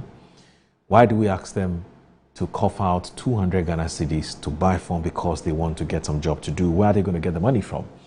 So something that is morally, unacceptable for any government to do that. But that's another conversation for another day. And so the question would be that whether these monies that they have paid, whether it should be refunded or not. In Parliament, I've heard the majority leader, Mahama Yariga, also go back into time and to say that there has never been a case where people have bought forms and their monies were refunded them. In fact, he then walks us through the number of times that the security service opportunities have been open during the NPP time, and people bought forms, and about just 10% of the people got it. It wasn't refunded. And so why is the NPP now asking that the money should be refunded them? But there's an update. The update is that yesterday the president we're told, an emergency meeting with the persons within the security space. So you're the Ghana forces. I don't know whether there was a Zoom meeting. I don't know. But he's not back in time. So I'm told he's supposed to be back in town today. Yes, but we're told that the fallout from that meeting, of course, which is flowing from what had happened with the recruitment and all the issues that have come up, is that the president has asked that instead of 20,000, they should recruit 40,000 into security services in 4 years, over 4 years. So President Mahama directs. Now, Emmanuel Boni says President John Dramani Mahama has directed that the security services should recruit 40,000 men and women over 4 years instead of the initially intended 20,000. Now, the president has also directed the heads of the security agencies to ensure transparency and fairness in the recruitment process. This was contained in a statement issued by the Minister of Government Communication, Fellow Kwachi, in Accra yesterday. President Mahama gave the directive during a high-level meeting in Accra with heads of security agencies. That means he's back in town. Once he was there, I'm sure he's back in town. Agents, the Minister of Interior and Acting Minister of Defense on the ongoing security services recruitment process. President had a meeting with the Chief of Staff, Julius Deborah, Secretary to the President, Kalisus. In fact, he's back in town because yesterday there was the name, the iftar. There was an iftar event at the presidency, so he's back in town. Yes, that's true. So President Mahama gave the directive during a high-level meeting in Accra with the heads of security agencies, the Minister of Interior and Acting Minister of Defense on the ongoing security services recruitment process. Present at the meeting were the Chief of Staff, Julius Deborah, Secretary to the President, Kalisus Mahama, Senior Presidential Advisor on Governmental Affairs, Dr. Valerie Sawyer, the Inspector General of Police, Christian Tete Yohunu, the National Security Coordinator, Commissioner of Police, Abdul Razak Osman. Yes, I left out the prison service. Yes, that's the fourth one. The Director General of the Ghana Prison Service and Patience Bafoboni, the Director General of the Ghana National Fire Service, Daniela Mausi, Into Sapon, the Controller General of the Ghana Immigration Service, Samuel Basintale Amadou, and the Director General of the Narcotics Control Commission, Brigadier General Maxwell Obuba Mante. The Minister for the Interior, Muntaka Mohammed Mubarak, addressing journalists in Parliament last Wednesday, disclosed that only 5,000 applicants will be recruited in the country's security services. The figure, he said, was in spite of the more than 105,000 candidates qualifying for the next stage of the ongoing recruitment exercise. Mr. Mohammed Mubarak explained that a large number of successful applicants emerged after candidates undertook online aptitude tests as part of the recruitment process into the country's security agencies. He said the total number of applicants comprised 75,000 tertiary graduates and 330,000 West African Senior School Certificate examination holders. The minister indicated although over 105,000 applicants had progressed to the medical screening stage, the limited number of available vacancies meant that only a small proportion would eventually be enlisted this year. However, following the minister's statement on the recruitment exercise, the minority in Parliament raised concern about the development and called for a bipartisan parliamentary probe into the centralized recruitment process for appropriate review. And it goes on and on and on and on and on about what the minority has been saying about this. Now,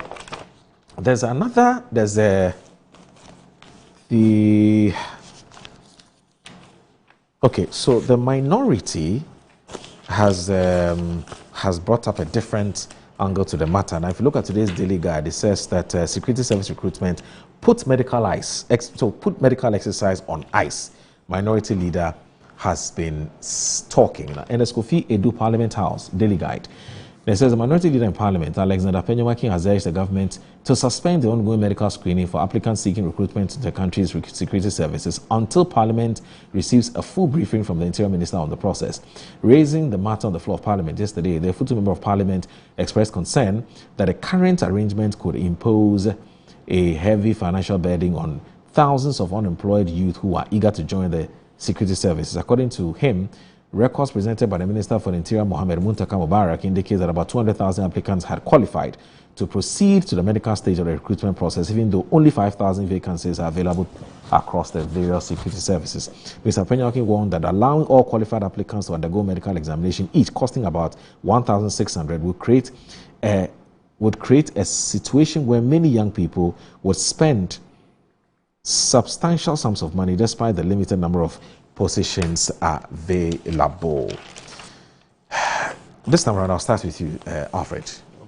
So there's been some update. It's been moved from 20,000 to 40,000. What it means is that more and more people will get opportunity to be recruited. Bravo. And also, minority leader thinks that the medical exercise should be put on high. It should be stopped. What do you think? I think the first question I'll ask the president: have you been able to fulfill the 133? You mean the 24-hour economy? Yeah, the 133 he promised. It's not just for 24-hour economy. He said he was going to run a 133 shift. What happened? Nothing. 1.5 years. Almost 1.5 years. Nothing has happened. you give a promise to your people, or you sat down with them and plan that in 4 years you employ 20,000 people. In 1.5 years, you are employing 5,000 people. And you expect to employ 15,000 people in 2.5 years. Where's the maths? Let's all do the maths. Are we in a campaign mood? Are we just toying with people's hearts and lives? Because now we are comfortable. We need to take the people of this country serious. Ghanaians should ask him, in 1.5 years, you are just employing 5,000 people. You increased the age limit from 18 to 25 to 18 to 35 for people to just apply, feel that they are going to get jobs. For you to ask that they employ only 5,000. 1.5 years. Out of the 4 years that you were supposed to do 20,000, which you promised. Then now, all of a sudden, to make this thing cool, you just come and tell us that in another 2 years or 2.5 years, we should be employing how many people more? In fact, it's not 15,000, but 35,000. 35,000 people will be employed within 2.5 years. When even the first phase, we are only seeing 5,000 people. Let us stop this politicking with the people's hearts. These are livelihoods. These are people who are struggling. You shouldn't forget that people died in the first one. Stampede, you remember? Isn't it under the same government that the stampede happened at 37? You mean the Ghana Forces one? Yes. It's all part of the security service or the service industry. It's the same government that the stampede happened. So none was recruited within that time. Then you open it up, that let's do it and do it well, and you tell us that you're employing 5,000 people in 1.5 years, and come to give another promise of employing 35,000 people in 2.5 years. You see, Moro, this lip service and trying to let people feel that, oh, we want to do something for you, we are showing maturism, we are trying to create that air that we care about you. And when you put the math together, you realize that this is total zero. 133 within 1.5 years. Let's say 1.5 years. It hasn't happened. I wonder whether it can happen within the first 4 years of this government. Ghanaians should wake up. Ghanaians should see that they are taking them for a fool. Ghanaians should see that they are playing with their hearts and their minds. Because I don't see what they are going to offer. 200 Ghana cedis per person, multiplied by 500,000. Or even multiplied by 40,000. Then they want to take 40,000. So they'll open it that 40,000 people will apply, or over 40,000 people will apply, and then they'll just give another 5,000. Have we asked ourselves, what is the budgetary requirement for 40,000 people? Where is money going to come from? Where we are even running a program that you can be in difficulty. Where is money going to come from? But I'm sure that before that decision was arrived at, I'm sure all of that would have been. But it's a legitimate question. Not. We ought to know how they're going to be paid. Nothing has been put on paper. No planning has been put in place. No calculation has been put in place. And they are just toying with people. How do you know? Because if within 1.5 years, you can only employ 5,000, and you haven't given us any yardstick to show that you are growing the economy, even MPP that grew the economy to 1 trillion plus, they couldn't employ 40,000 just like that. And you, that now, you are not seeing what is going on. All you are doing is to ride on the back of the prudent measures that were put in place.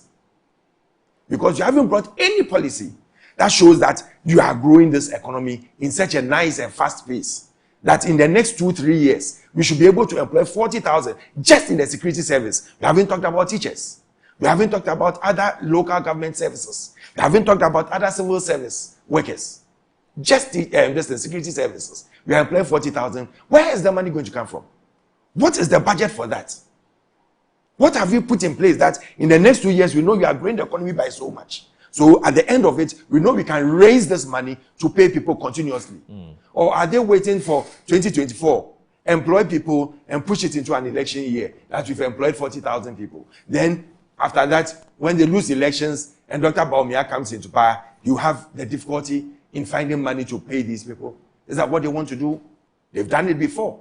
2016, we know what happened in this country. And they can do it again. Is that the promises, the campaign promises they are still on? Are they still in a campaign season? My brother, please. We need, we should hold government to account for everything that they say. If you are telling me that you want to employ 40,000, tell me where you are going to get the funding from. Because at the moment, we all know that the government budget cannot fund. That is why cocoa farmers are crying. That is why teachers are paid, have worked over 14 months, and their pay is not coming in. That is why nursing and other trainers are not getting their funding.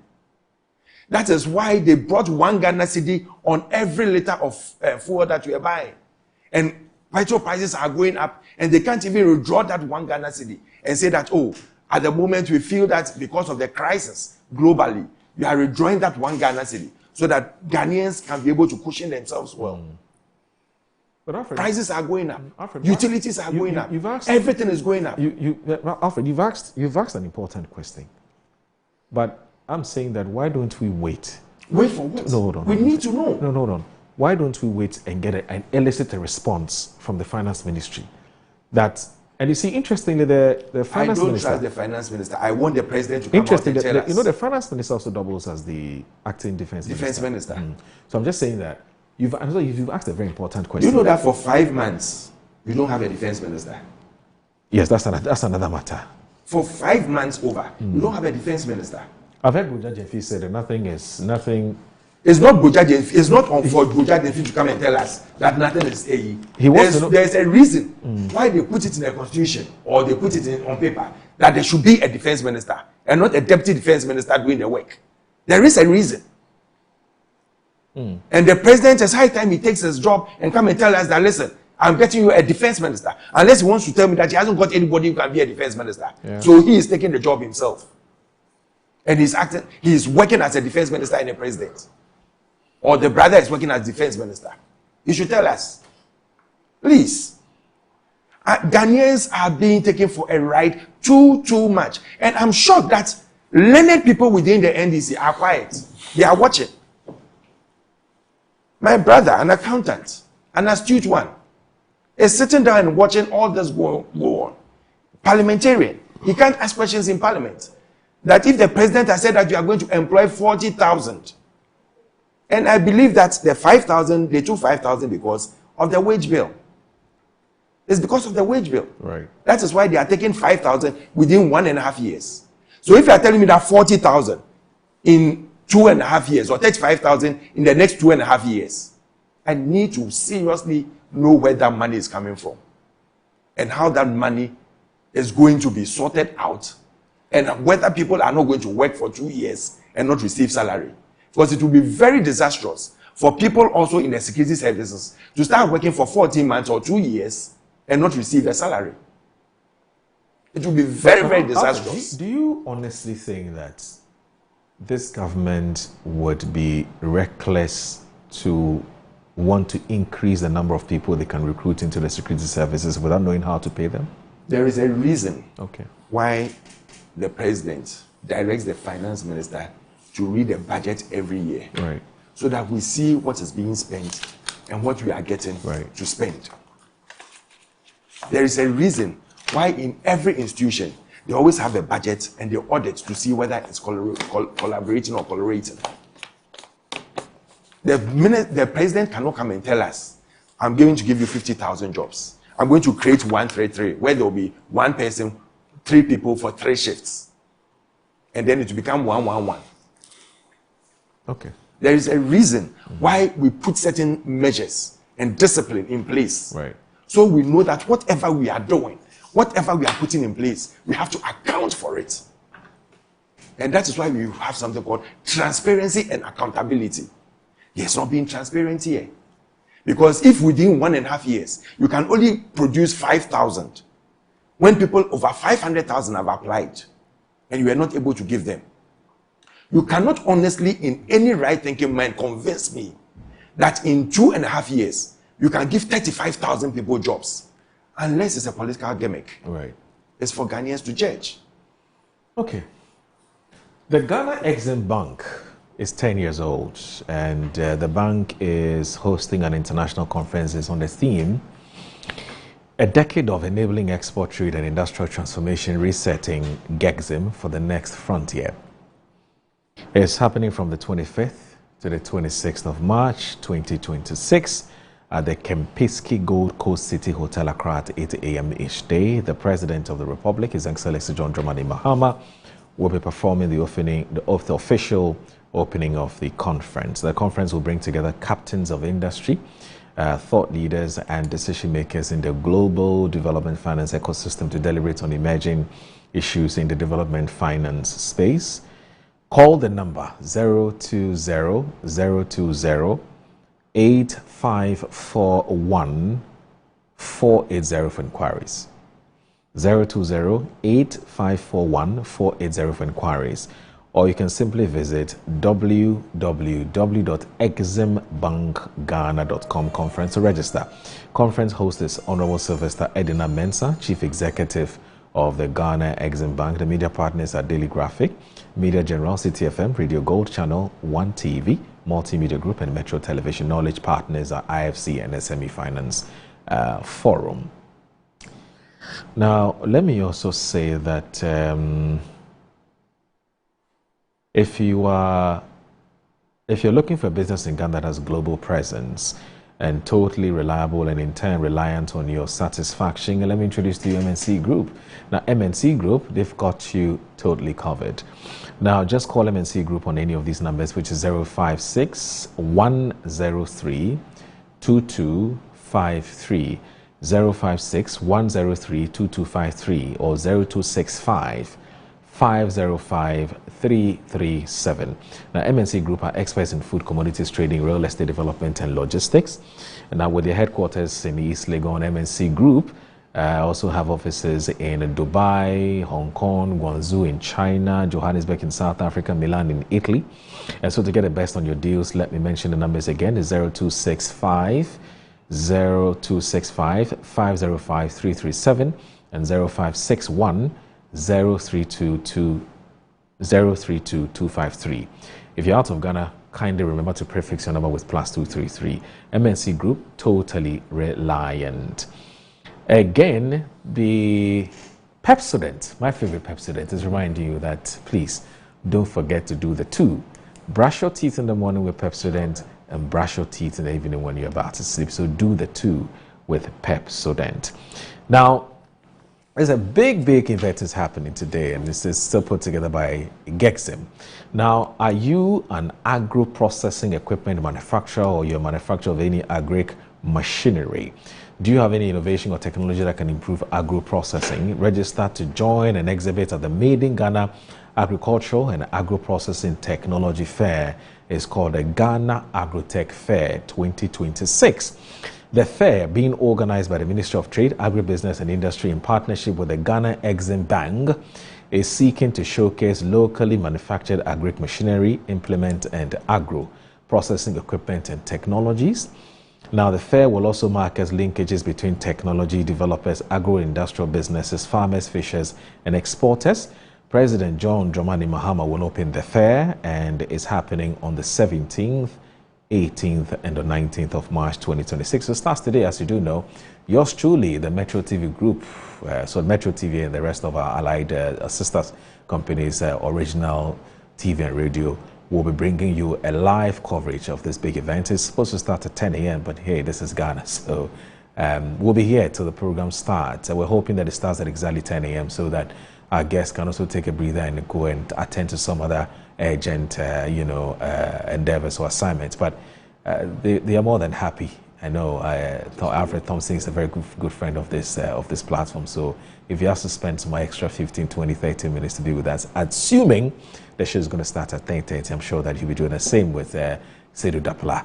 He will be more than willing to do that. You know, he's a teacher. He teaches commitment. He teaches loyalty. He teaches hard work. He teaches patience as well. So, so he would make that manifest today on the show.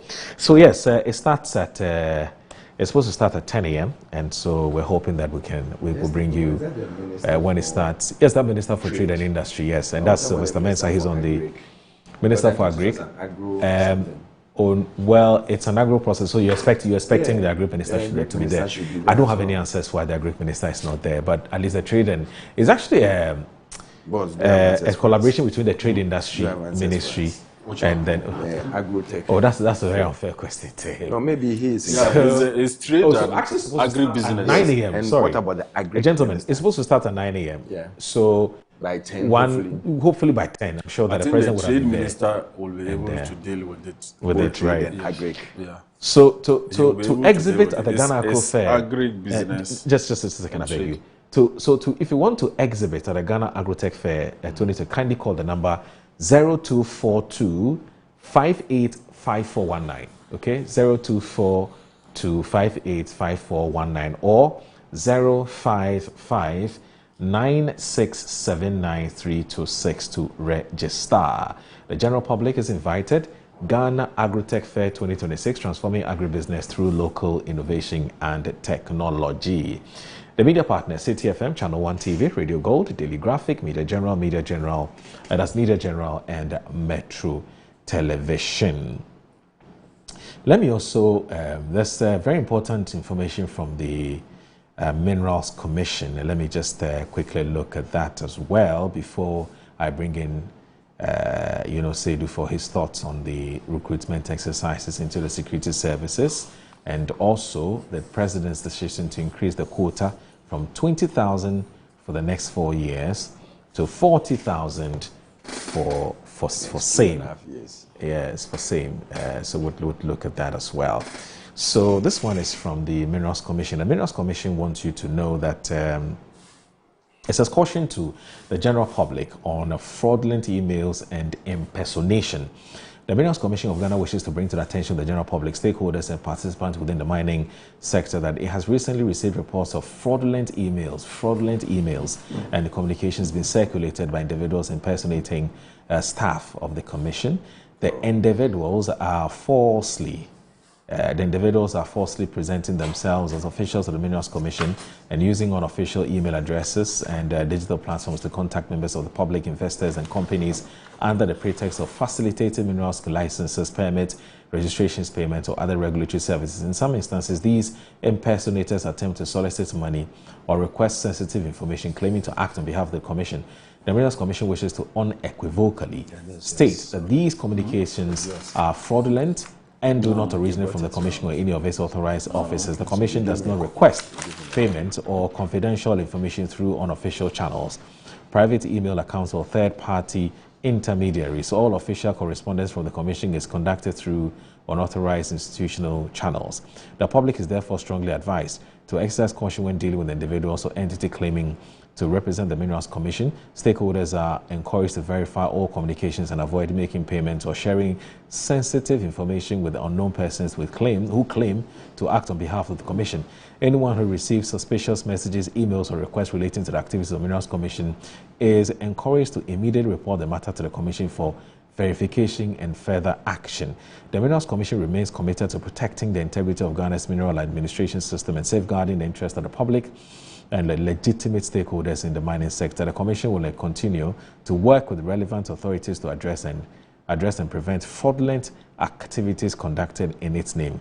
And this is signed by the Corporate Communications Department, Minerals Commission of Ghana. So yes, that's for your attention. All right. Oh yes, why not? Oh, yes. Anyway, so let me pick your thoughts quickly on this recruitment thing, and then we can move on to our next story. Well, Moro, let me first and foremost commend the President, His Excellency President Mahama, for listening to the cry of the teeming youth who want to get space into our security agencies to serve and contribute to Ghana's security architecture. Moro, we sometimes let's give applause to whoever that deserve it. You see, you cannot win elections and come and start to recruit the numbers that our opponents today are talking about. We inherited an economy with inflation of 23.8%. Interest rate was so high. The CD was skyrocketing. So if you, and Moro, remember, we were even booted out of the international market. Right. Both locally and international. You can't even borrow anywhere because we didn't have physical space to borrow. You understand? So if you inherit an economy like that, you only have to take your time, stabilize the economy, then you can begin to recruit. And that's exactly what the NDC did in the last 1 year. And everybody will attest to the fact that all the macroeconomic indicators are very positive. They are pointing to the right direction. Everybody knows that. Fitch, Moody's, all of that. Ghana economy that was downgraded junk is now rated so high amongst world economies. So, Moro, for my brother and the MPP to, after leaving office for 1 year, and now have all the best solutions to solving Ghana's problem is ridiculous. I see it to be laughable. And the good Ghanaian won't be laughing at them when they talk the way they are talking. Moro, we're in this country, and the advocacy by the minority leader to refund monies that prospective applicants use to buy forms, that we should refund those monies to them, I see it to be double standard and hypocritical. You understand? It has never happened. Moro, when they were there, in one of the adverts for recruitment into Ghana Immigration Service, 84,000 people applied and they needed 3,000. They didn't return the other people who were not going to get monies to them. And they also knew that they could only recruit 3,000, and yet they advertised and 84,000 people applied. So my brother should have talked about this.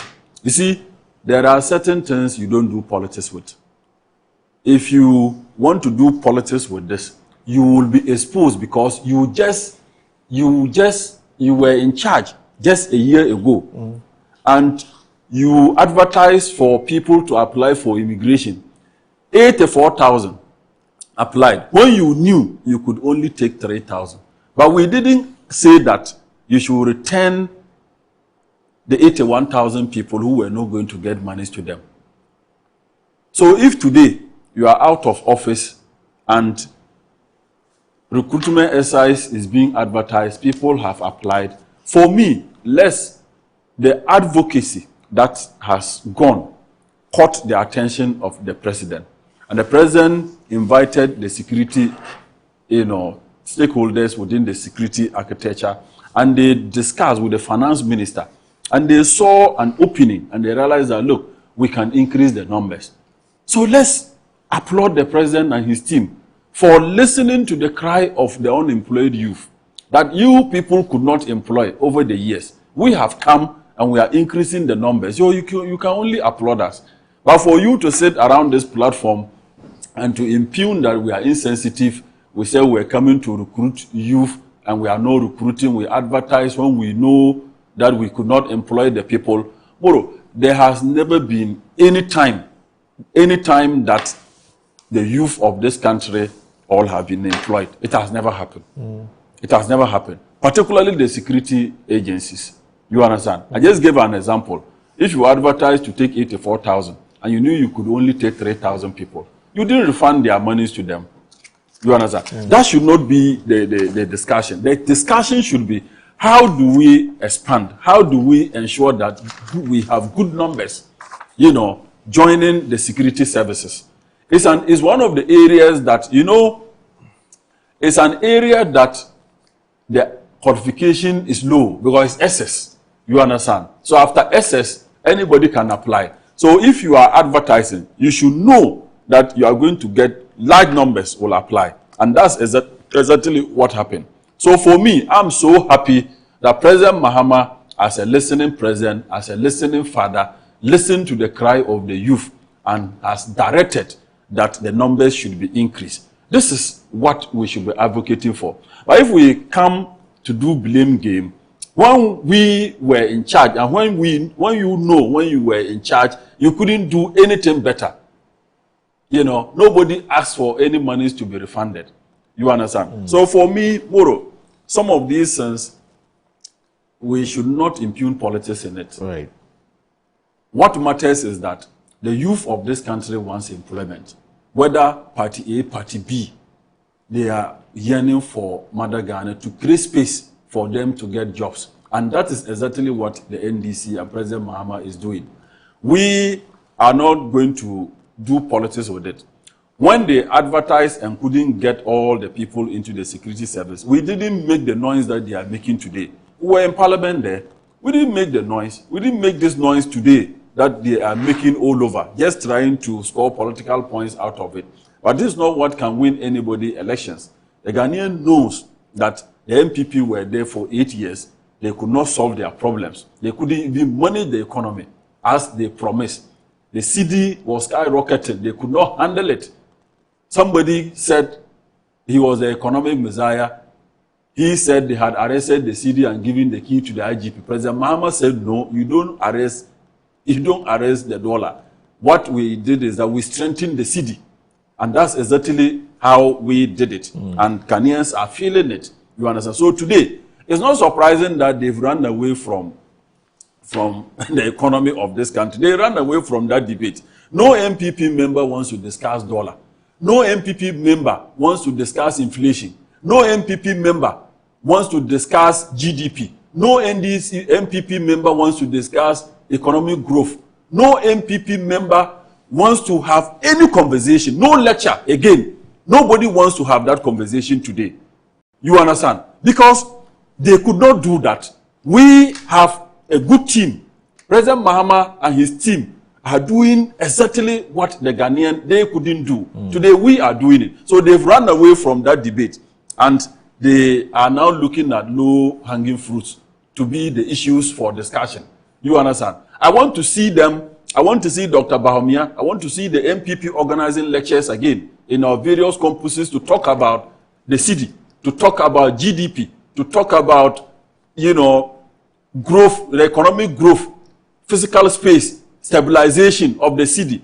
This is what we want to hear. You understand? This is what Ghanaians want to hear. They couldn't do these things. So today, they are shocked. They are shocked, that President Mahama and his team is able to stabilize the city. At least since we assumed power, inflation has been going down and down and down and down. And everybody is getting the benefit out of it. Right. You understand? So for me, employment, first and foremost, we couldn't have come and start recruiting. So even me, when I go to constituency and people bring CVs, I tell them, hold on, take your time. We are creating space. The finance minister is creating physical space. When we have space, we will issue more clearance and many people will be employed. And we are going to do exactly that. Moro, let me tell you one thing. You see, Cocoa Board issue came here and people were talking. One of the things that are for our opponents, they don't really care. They don't really care about the economy. They don't care so much if it's about recruitment. Cocoa Board, I told you, we had a discussion here about Cocoa Board. And I told you that consistently, Cocoa Board was always recruiting. Anytime they want to recruit, they do some 250 people, 250, 250. And I told you, within their 8 years, there was a year that they did 1,500 at a goal.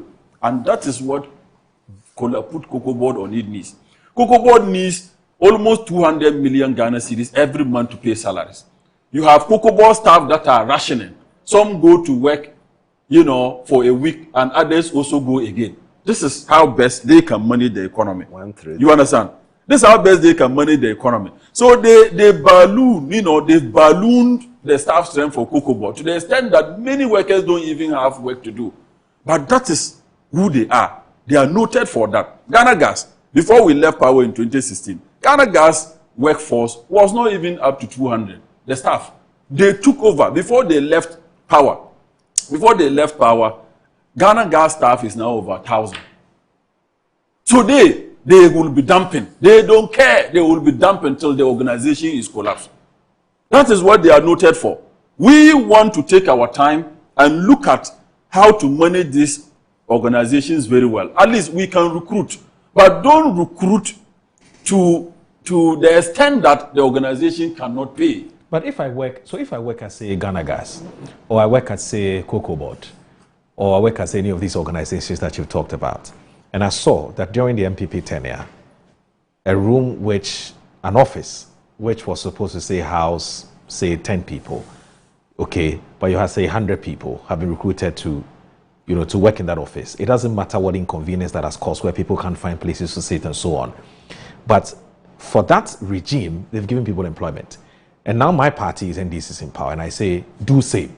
Why are you telling me that don't also cram people up in the same room for them to work? We are not saying that we will not recruit our people. I'm getting the point. I'm getting this is the question. This is the question the NDC foot soldier usually will ask. Yes. But I'm saying that we are not saying we will not employ them, but we will create the space first. You understand? Otherwise, if you employ more people, the company will collapse. But the food soldiers don't care. Yeah, but so if the company collapses, nobody will have a job. Is that what we want to do? So I'm saying that we will employ, but we want to create space first. We want to stabilize the economy first. We want to stabilize the city. We want to ensure that all the microeconomic indicators are positive. Then we can employ. If not, if we employ, how are you going to pay? Right. You cannot pay, and the organization will collapse. That's why today Cocoa Board is struggling. I told you here, Cocoa Board, their staff strength is about 10,000 plus. About 8,000 of something are senior management. Where do you see this? Where? Senior staff. So you see people less than 40 years, they are directors. And their salary, their emolument, their perks. So how can the organization thrive? It will collapse. You understand? So we will want to create space first. And that is exactly what President Mahama and his economic team are doing. He also wants to know how the extra 20,000 that the president has just directed be added to the... Yes, it is because... He wants to know how the 20,000 will be why? paid. How are they going to be paid? It will be paid. It will be paid because the president, what he needs to know is ration. We don't need to come and tell you. When they are recruited and they are not being paid... No, when they are recruited and they are not being paid, then you can come and ask this question. The president did not just talk out of the blue. Remember, it was a meeting with the finance minister and the security capos. They had a discussion. So I'm sure if there wasn't going to be space, you understand, maybe it's governance, moral. Maybe they wanted to employ other areas. Then they say, okay, let's cut this part off. Let's take this other clearance off and then push to the security sector to solve the teeming youth unemployment problem. You understand? It's government moral. All of our governance is like the way we all manage our homes. You don't have so much, you understand, but you need to pay school fees. You need to pay electricity. You need to pay water. So you look at the one that is necessary at the time and you sort out. You understand? Right. But you cannot say that because you don't have money at a goal to pay water bill, light bill, and all of that, you won't do any of them. Okay. So such a time that you have enough money to take care of all of them. All right. You cannot do that. Okay. So water bill will come. It may not come at the same time with electricity bill. Okay. So when water bills come, it's so necessary, you pay. Maybe by the time electricity bills will come, you have money, then you sort it out. It's called financial but engineering. Yes, that is the best way to go. Okay. You understand? The economy is not so good. So President Mahama and his team, I'm sure they had discussion and there is some lacuna that they want to take advantage and say that let's add more numbers as far as the security recruitment is concerned.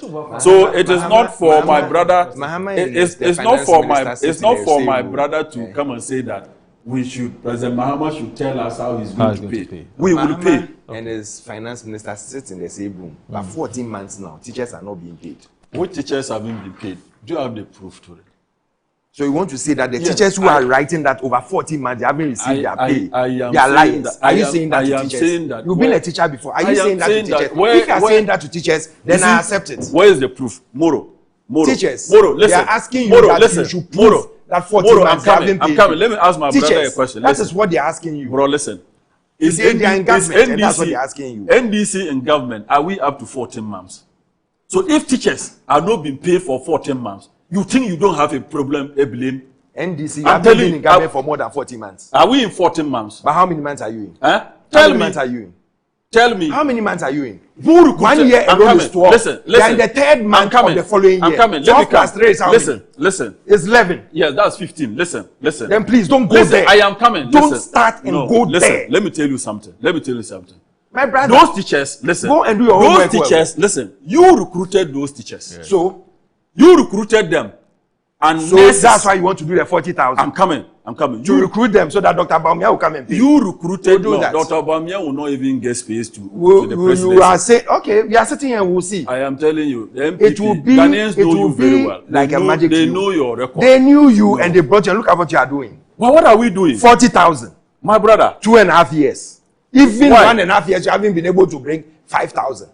Because these people are not going to My be brother, employed it doesn't, before it June. doesn't matter. By the time they finish and go through the training and everything, they no. won't be employed before June. No. 1.5 Moro, years, you Moro. bring 5,000 people. Moro. You can't even run a Ghanaian budget. You can't run the Ghanaian budget. Moro, But you are let me telling me finish. that in 2.5 Let me years, finish. you Don't will get take my time. 35,000. Take your time. Take your time, bro. Take your Please, time. Take let your us time. not think Ghanaians are fools. Take your time. Nobody has called any Ghanaian a fool. If it is anybody who took Ghanaians for granted, it is your party. That's why they booted you out of office. And they will boot you. Yes, Because let's wait what for you are that time. doing is worse. Yes, let's wait for You that come time and sit to and come. tell us that Muhammad Listen, says, and then you go and charge No. 200. You see, You you charge are over interrupting too 500,000 much. people. Take your time. 200 Oh, Ghana Moro, cedis each. Moro, let him give you space to talk. My I'll brother give you- is I'll give too you space, emotional. don't worry. You are too emotional. I'm not emotional, Take it I'm easy. speaking the truth. Take it. No, you don't have any truth. Where is Oh. the truth? Where is the truth? I go best if you are not Listen, the truth of the teachers matter. even you can't pay them. What are you talking about? My brother, I am asking you today, why have you run away from the economic debate? Why are you not talking don't about worry, it's going to come. You cannot. It's going to because come. you can't talk about it. It is going to come. Say it. It is Say going to it. come. Let's look at your record. We are going to have You understand? debates. Let's look at your We are record. going to Don't have be looking lectures. for low-hanging fruit areas and to be talking about. Those are cheap political We will stuff. have lectures. You understand? Who will organize the lecture? Okay, Nobody. sit down and wait. Nobody will organize any lecture. Because for 8 years since you came, you ran away from any lecture, any economic lecture in this country. You stopped. Nobody in MPP was talking about the economy again. Because President Nana Addo brought Dr. Mahmoud Bawumia to come and manage the economy of his regime. He failed. He failed totally and ran away and became an IT person. He entered into digitalization. So at the moment, is Jane the one running or is Atu14 the one running? You understand? It doesn't matter. Whoever Is that. Jane the one running or Atu14? Listen. When it's convenient for you, you put it under Bawumia. When it's not convenient But why? for But you, put it under Atu14. you people is the same. You have He been doing came worse. in as an advisor. No, and my an brother. advisor, your words can be taken and worked on or not. You listen. And listen, if the finance minister listen. decides that I want to run it my own Listen. way, you cannot Listen. do anything to There it are some unless the president will decide to take him MPP. out. You see MPP Moro. They are double standard people. There are some of the policies and Akufo-Addo that they attributed to Dr. Bawumia. Because he and advised some of them they are running away from it. He advised on it. The positive ones, they will say that He advised on Akufo-Addo it. policies, they will take and credit it to Dr. Bawumia. Those that are not good, they are saying that Dr. Bawumia is not part of it. You see, let's don't do this type of politics. So Kojotu, President Nana Addo and let me- Dr. Bawumia had the opportunity to rule Ghana for 8 years. Okay. You understand? Fuel was high. They could Ghana not. fuel is They even pensioners. Fuel is low now. Pensioners born. Pensioners born. never People change. investment. Pensioners born. They gave them haircut. These people. These people. We gave pensions. Some You died. gave You did. You gave cocoa. They did. You You gave cocoa understand? farmers. Yes, the circumstances are not the same. Okay. The Yours there is not the same. people's But ours is the same. investment, pensioners bond, But these are personal not people's investment. jobs. You gave them haircut. Some died prematurely. You did that in this country. So You understand? You invested. You invested. My brother, he doesn't always want me to talk. Oh, bro, don't be doing that. Don't do that. No, you keeps on repeating it. I'm not repeating. It's because you are interjecting. You are not land. No. I'm not. I'll give you 5 minutes. I didn't ask you to land when you were talking. Okay, so let me bring it. What I'm saying, it may not be pleasant to you, but that is the truth. So let me bring in our viewers, gentlemen. Let me bring in our viewers. I beg you. So you talked about people whose savings were. There's a word that Kojo Chumbuafo likes to use a lot, expropriated. So Kojo Chumbuafo has just sent a message. You know he likes your matter. It's more than a So he says, good morning. He says, good morning, Bora. Good morning to Honorable Cletus Dapela, one of the brightest young stars of our great party, the NDC. Good morning also to Alfred Thompson, the Deputy Managing Director of the Scandal Development Corporation, the Jandam offshoot of the MPP, the micro minutiae opposition. Okay, so I think it's minute opposition party, soon to be sent into political oblivion. Okay. May I kindly ask Alfred whether Brian Champon, Kennedy Japan, Yaudichum, and Kwabena Ejapon have received refunds for participating in the rigged MPP flag bearer election? Kwabena Japan obtained only 3 votes out of 200,000 votes cast. Clearly, even he may not have voted for himself. So a refund will be the decent thing to do, just asking for a friend. That's Kojo Chumbuafo. Mr. E.D. Mukhtar says, Assalamu alaikum, brother. Please ask Alfred Thompson, have the MPP returned the filing fees of Kennedy Japan, Berenchampo, Dr. Educhum, and the Kwabena Japan to them since they lost to Dr. Mahmoud Bamia in their primaries? It has listening to the MPP and their irrelevant communicators since they don't listen to themselves. I just wonder where the current MP is coming from and where they lived some few months ago. They must be made to understand that they are not better than any Ghanaian, but just that they have better crooks, better corrupt individuals, and better wickedness and doom-mongers. We are not fools as they think we are. Alhaji Hamza from Pig Farm says, good morning, my brother. In fact, Alfred and his colleagues should stop this act of arrogance that they always demonstrate when they are on set. They should stop behaving as though they are the only political party mandated by God to govern this country and no one else. President and the NDC was voted into power to govern the affairs of this country, and that is exactly what the President and the NDC is doing or are doing. They should give us a break. This was the same people who are all over the place calling on government to create jobs, and at the same time they are all over the place trying hard to pull the government down. If Alfred and his party functionaries are not satisfied with the directive given by the President, then they know what to do. They should proceed to court and give us a break. But I sometimes blame the NDC.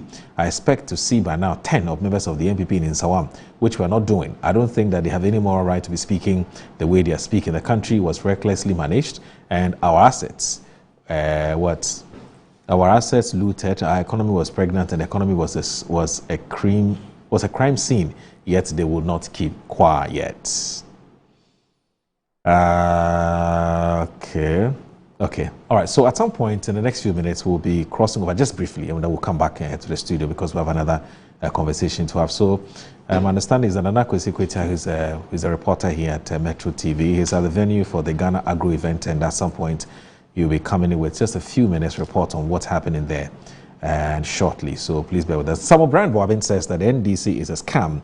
They are playing with the minds of the suffering masses. Even more troubling is the fact that the 2026 National Budget projects about 904.3 million cedis in internally generated funds for the public safety and security sector, which includes the police, immigration, fire, and prison service. One must therefore ask whether desperate unemployed youth are being turned into a revenue stream. Samuel Brian Boabin says this message.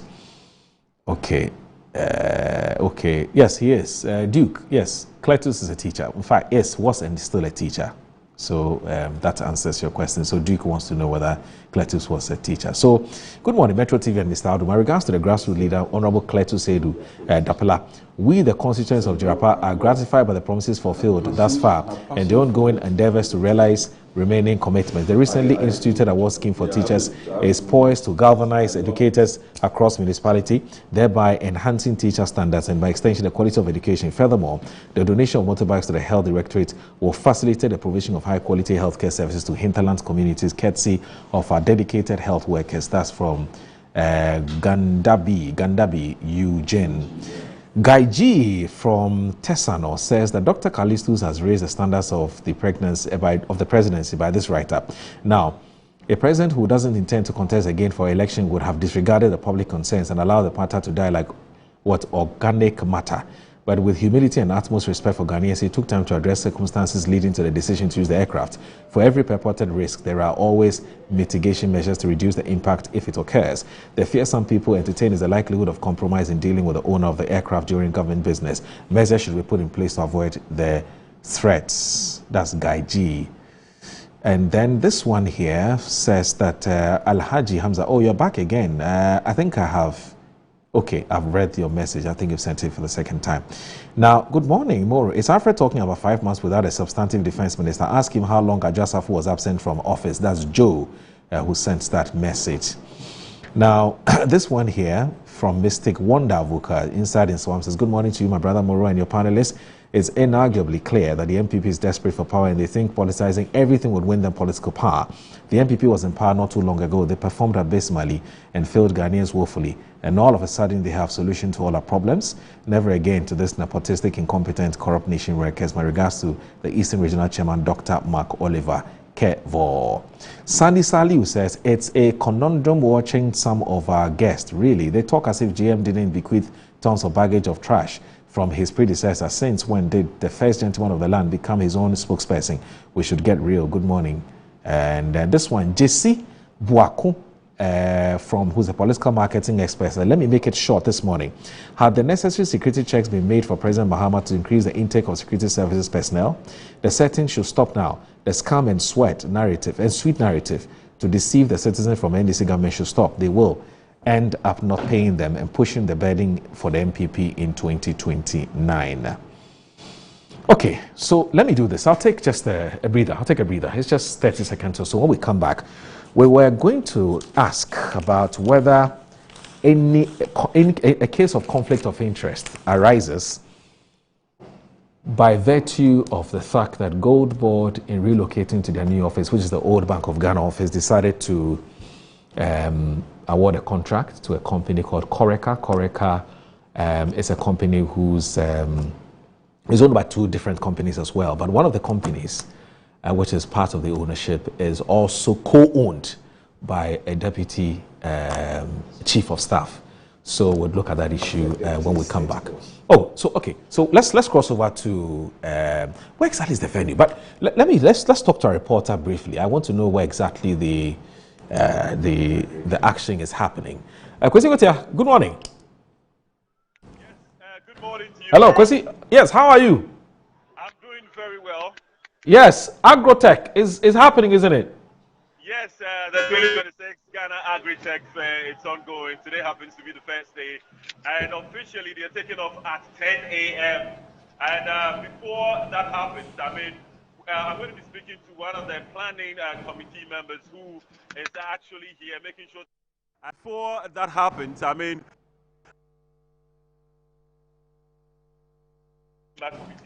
and I'm going to be speaking to him so that he can update us on how far they are ready for today, as they start today.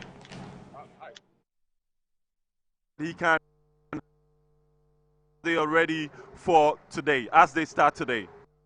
Hi, Philip. Thanks. Thanks so much for having us, and thanks so much for your partnership in coming here. Yeah, so the day is upon us.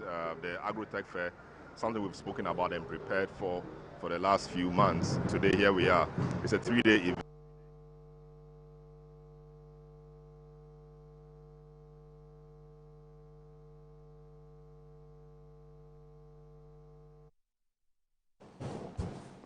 All right, we sincerely apologize for the poor connection to. It should be Independence Square. It cannot be Trade Fair because Trade Fair is under renovation, so it has to be Independence Square. In fact, the promotion that I've been reading says that Independence Square, but that's the corporate director affairs, corporate affairs manager of Ghana Exim Bank. That's Selom Adono interacting with Kwesi Kotia,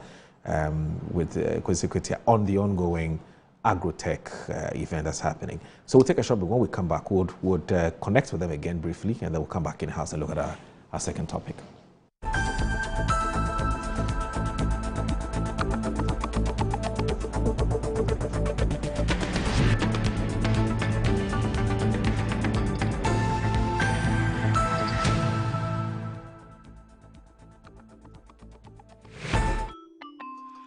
Start your kids' day the right way, filled with confidence to take on any challenge. Pepsodent Kids contains the right amount of fluoride and sugar acid protection to care for their developing gums and teeth. Grab either orange or strawberry so they brush with the sweet flavor they love morning and evening. Pepsodent Kids, giving your children a bright smile for a brighter future. Finding the ideal property shouldn't be a daunting task. At MNC Properties, we believe everyone deserves a place to call home. That's why we specialize in providing affordable housing options under our flagship project, Fresh Property Joy. Specifically designed for low and medium income earners.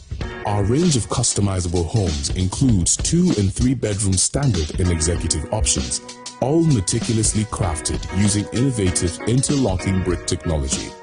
We understand the importance of simplicity and convenience in the acquisition process. That's why we have designed our procedures to be straightforward and hassle-free, offering flexible payment options tailored to your individual needs. In addition to our affordable homes, we proudly offer litigation-free lands for sale in vibrant and upscale communities that present the perfect opportunity to build your dream home. We are committed to making affordable housing a reality, providing you with the joy of owning a home that meets your budgets and aspirations. Whether you're looking to buy, rent, or invest, we've got you covered. Our service team is ready to assist you on 030-255-1917. MNC Properties, choice of class.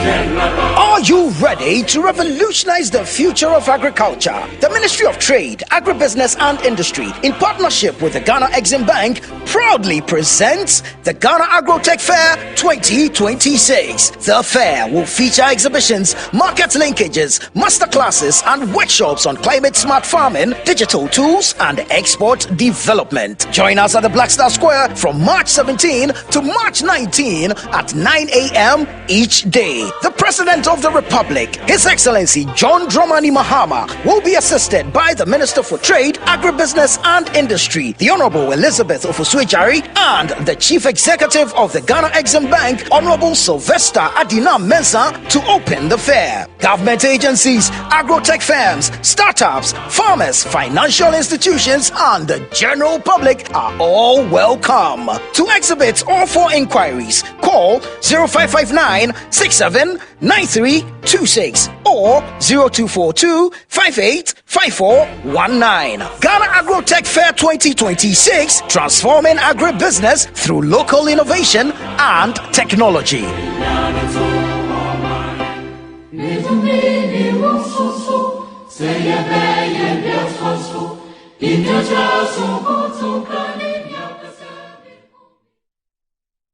Yes, next.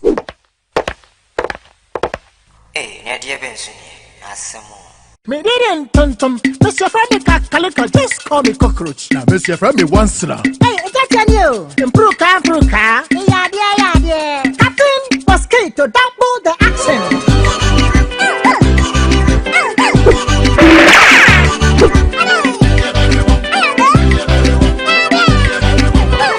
Me did it, Sasso spray. Mr. Freddy Sasso quell. Yeah, go to my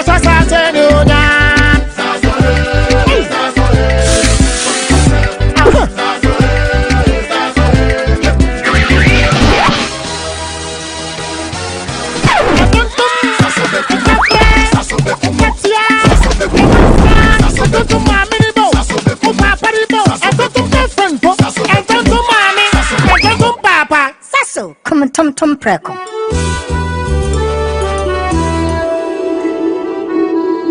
When nations rise, it begins with bold conversations. When economies grow, it is driven by partnership.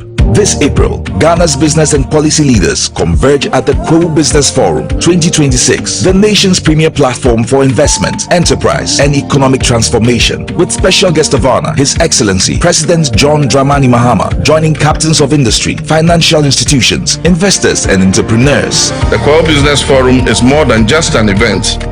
It is a call to action.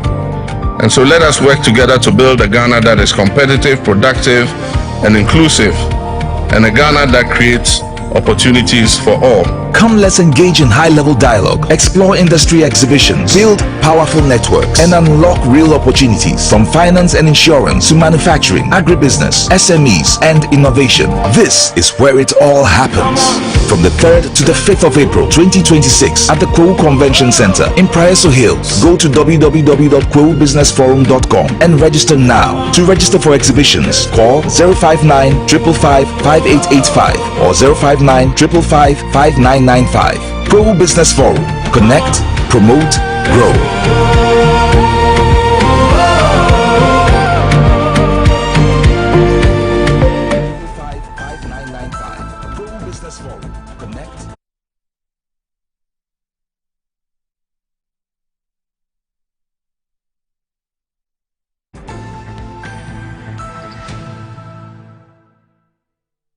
Charge ahodoɔ for enyuma kɛseɛ wɔ Ghana. Mmara se sa aban ɛfa wo bi adwuma sɛ wɔn medi sa adwuma ne ma ɔman a aban ma obi contract ho a yɛmma mu na obi biara a ɔwɔ nimdeɛ na ɔwɔ capacity so obetumi ayɛ sa adwuma no we should give that person the opportunity to compete.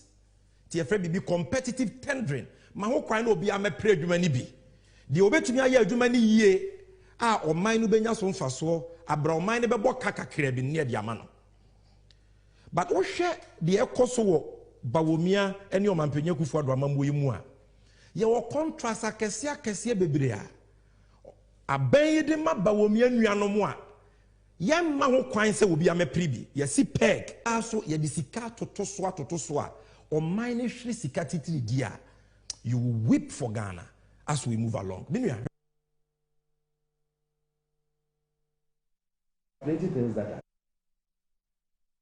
On Metro Television, the show is also live on 94.1 FM. My name is Aldemore and I'm here with Alfred Thompson, who is a member of the MPP's communications, and also Seidu Dapla, Claire to say Dapla is MP for the Jirapa constituency, also Vice Chair of the Foreign Affairs and Regional Integration Committee of Parliament.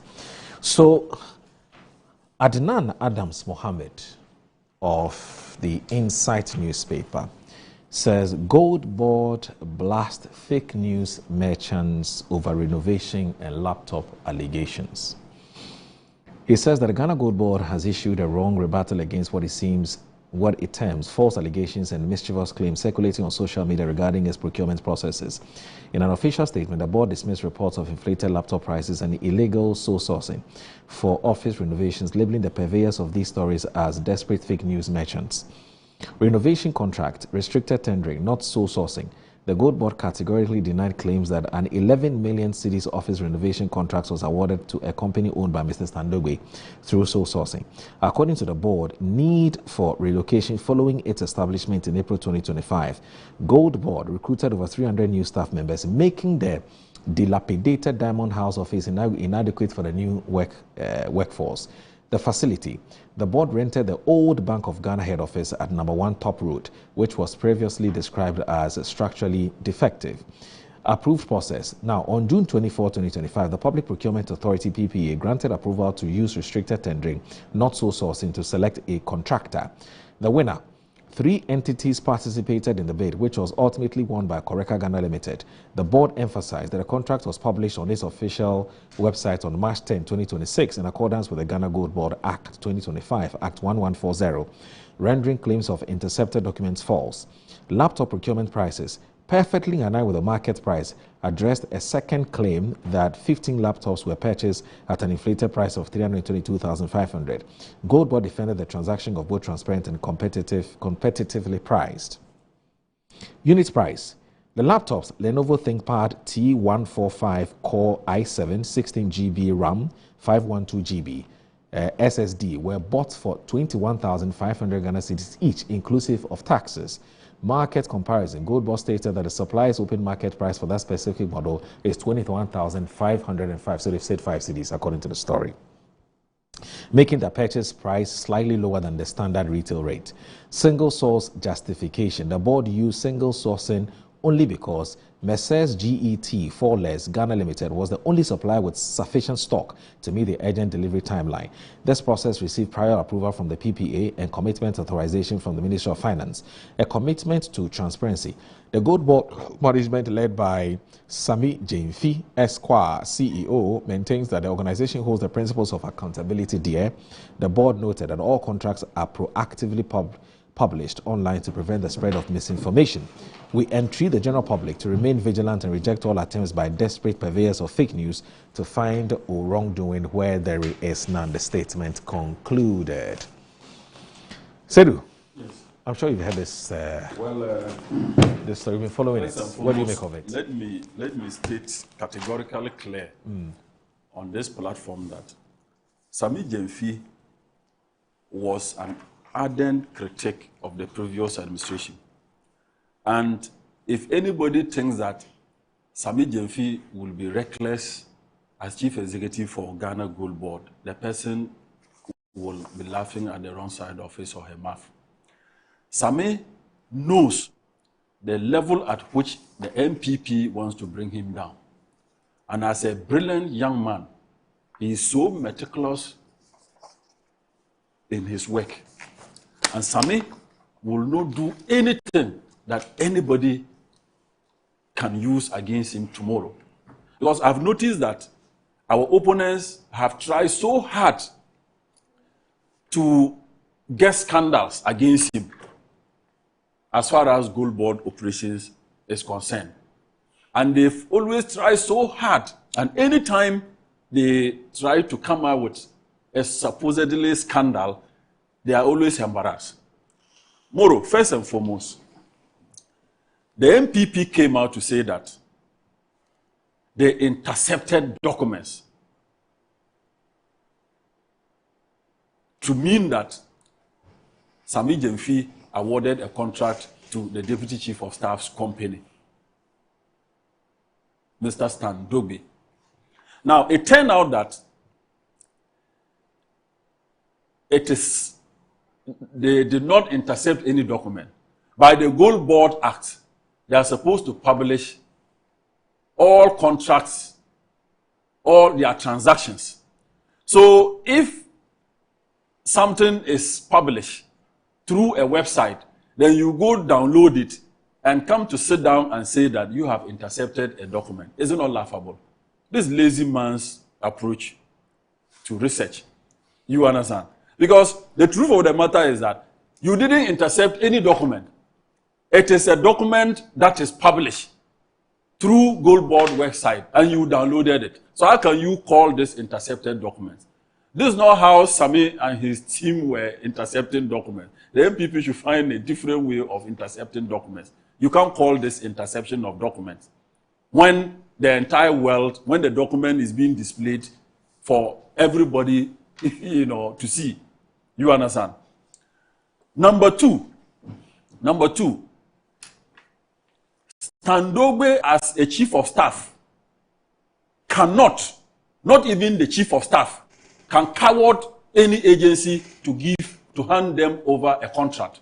No serious CEO will be allowed to be cowered by any authority to dole out a contract without going through the necessary procurement procedures. Nobody, not even the chief of staff, let alone to talk about deputy chief of staff. Because Sami Jemfi took the job and sworn to an oath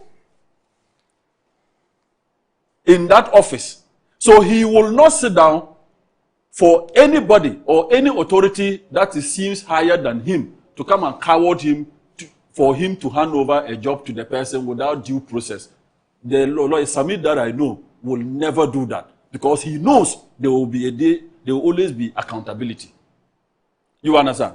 Now, the deputy chief of staff also did not form the company because MPP came to power, NDC came to power. No, the company was in existence since 2017. Let's also get that clearly. That he did not, because he's deputy chief of staff and his party is in power, then he decided to form a company. The company was in existence In fact, everybody they have what they call Wezo group of companies. So many subsidiaries under it. And Kariga came since 2017. MPP was in power. Since NDC assumed office, the Deputy Chief of Staff absolved himself from the operation of the company, which we all know, just to avoid what they are claiming today as conflict of interest. Because he is no more in charge of the day-to-day running of the company by way of his appointment. So where is the conflict of interest? Where is the conflict of interest? Or are you saying that when President Nana Addo was in power, none of his relatives' companies undertook government jobs? Are you saying that his brother Bomti and Co didn't do execute contracts in this country? Are you saying that his daughters did not execute contracts in this country? Is that what you want to tell us? This is even the president's blood brothers. What's the relation between President Mahama and Stamdogbe? It's work. It's work. You were in power. Your daughters, President daughters' companies were working. President brothers' companies were working. Today, just somebody who is Deputy Chief of Staff, the person's family company should not do any contract. That is the logic of the MPP. Let's take people serious in this country. But it's not even factually not even factually accurate that it's a family company. You said the Deputy Chief of Staff's family company. It's not a family company. No. I just wanted what I'm saying, well, that is let me. I understand what I'm saying is that, but it's a company that when I say family, not blood family. Right. You understand? It could be partners. So that a wrong impression is not carried. Yes, I get you. But I also don't mean that blood ties family. I get you understand? I get it. I also don't mean blood tied families. What I just want everybody to know is that the MPP has been trying so hard to throw mud at Sami Gyamfi and his gold board operations. And I just want to let them know that the young man is so brilliant and so smart that he will not do anything untoward where anybody can use it against him tomorrow. In that same vein, he will not allow any supposed officer higher than him to come and, induce him to dole out a contract without due process. You understand? First, they said it was sole sourcing. And evidence came out that it wasn't sole sourcing, it was restricted tender. But that is the MPP for you. So they ran away from it. You understand? Now, I've heard some of their communicators say that sole sourcing and restricted tender, that they are all the same, which is not true. Any basic procurement student knows that they are not the same. You understand? So, MPP should know that they managed this country for 8 years. Ghanaians saw what they did. You understand? At least they should respect the Ghanaian with this kind of politics. They should respect the Ghanaian. There is nowhere in this country that says that if you have a company or interest in a company and your party is in power, that company cannot bid for a job. What the Deputy Chief of Staff did, and what even in Parliament, there are MPs who are businessmen and women. You understand? Many of them, I want to let him know, many of them. How come to him? Many of them, I want to. You are an MPO. Yes, I want Read you to. the bylaws and your laws. Oh, please listen. There are many MPs who still run businesses under the exemption of the Speaker of Parliament. Thank you. You are not talking. Yeah, but I'm coming there. Why are you? You are always eager to come and interject. Take it easier. I know what I'm talking about. You understand? That's what I'm right. There are many MPs who are almost everybody in Parliament is a businessman or woman. They all have companies. You understand? They have companies. They declare. You go to Office of Holding Profit. We have a committee. You understand? That you go and declare what you think the role you still want to be playing in your mother company. Then you are granted. The Speaker give you exemptions. So the Honorable Stamdogbe, by virtue of his appointments as Deputy Chief of Staff, absolved himself from the day-to-day running of Kariga Ghana Limited. So where is the conflict of interest? Absolutely none. But the MPP, as usual, want to find scandal because they've been scheming. They've been scheming, fishing for scandals to smear President Mohammed's government because none, they haven't seen any. And they are surprised that President has ruled this country over a year without any scandal. They cannot just take it. So they are going all out. But you see, when you want to fish out scandal, try to fish out what is evidential. Don't go and gather anything that can be disputed. As for this one, you have to go back again and start fishing because this one cannot fly. It cannot stand the test of time. All the evidence, all the incontrovertible evidence provided by Gold Board and the company's managers shows that there's nothing sort of conflict of interest. It wasn't sole sourcing, it was restricted tender. The company was instituted or incorporated in July 2017. 2020. And all the what's the name? All the procurement, works and housing, PPA documents, all of them, they all satisfied, the company satisfied all of that. And the contract was duly awarded to them. What you should have been saying is that a company associated with Standobe took a contract to renovate Gold Board office and didn't execute the job. If you were going on that tangent, we'll all go and see whether the job is being executed or not. But in this case, the job has been executed, and Gold Board has since been using that facility that company renovated. Okay. You understand? So the MPP should have been telling us that, look, because, for instance, under MPP, people took jobs, they didn't execute the contracts. You understand? That is what you should have been telling us. But the Honorable Standobe's, whatever his relation is with the company, duly bid for the job. They bidded for the job, executed the job. Gold Board, Works Department satisfied the work. Everything was done and they handed over the property. And Gold Board has since been using the property. So for you to come to tell us that there was conflict of interest, from where? Because somebody is chief of staff. How about President's daughter? How about President's brother who got juicy jobs in this country? I can refresh my mind back to ambulance pass. Which brother is that? Bomti and Co were serious business gurus. What business were they doing? Bomti. Hey, Accoutrement Supplies, I can go to his company. Accoutrement Supplies. Really? And other time, I can fetch you documents. The president's here. brother. What's the name of the I company? can fetch you documents here. What's the name of the company? What's the name of which company? Bomti's company. I'm going to give it to you here before I leave here. I see. That's But what I know is that he was a serious businessman and he's still a serious businessman in this country. We had companies, MPP gurus companies who were working under President Mahama and they are still working today. You understand? So MPP should know that this kind of politics cannot win away the goodwill of President Mohammed's administration. Okay. Ghanaians are so happy with the kind of the way President Mahama is managing his appointees. Very well. Every appointee knows that very well. Moro, we have discussed these things on this platform, and I have said that President Mahama so far has fared well. In fact, by the way he's managing his appointees. Okay. You cannot, because you can sit and see a scandal. Where is a scandal? Like this kind of supposedly scandal that they claim is around the Gold Board. Okay. But that is not a scandal. All right. You understand? Okay. Due process was done. Okay. Due process was done. Contract was awarded, and the contract is executed perfectly. All right. You understand?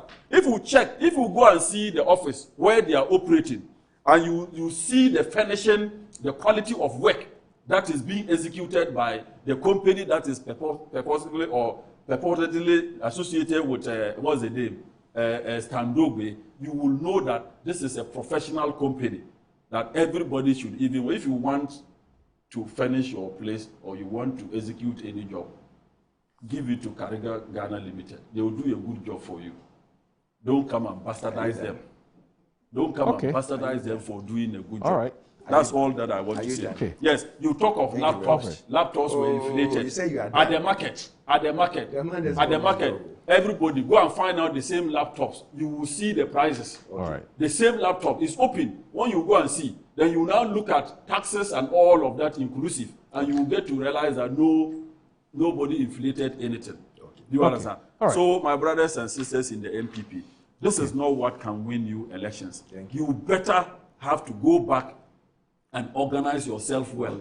You are so polarized as a party that you need to be doing that. But for you to be coming out with things like this cannot win you any power. All right.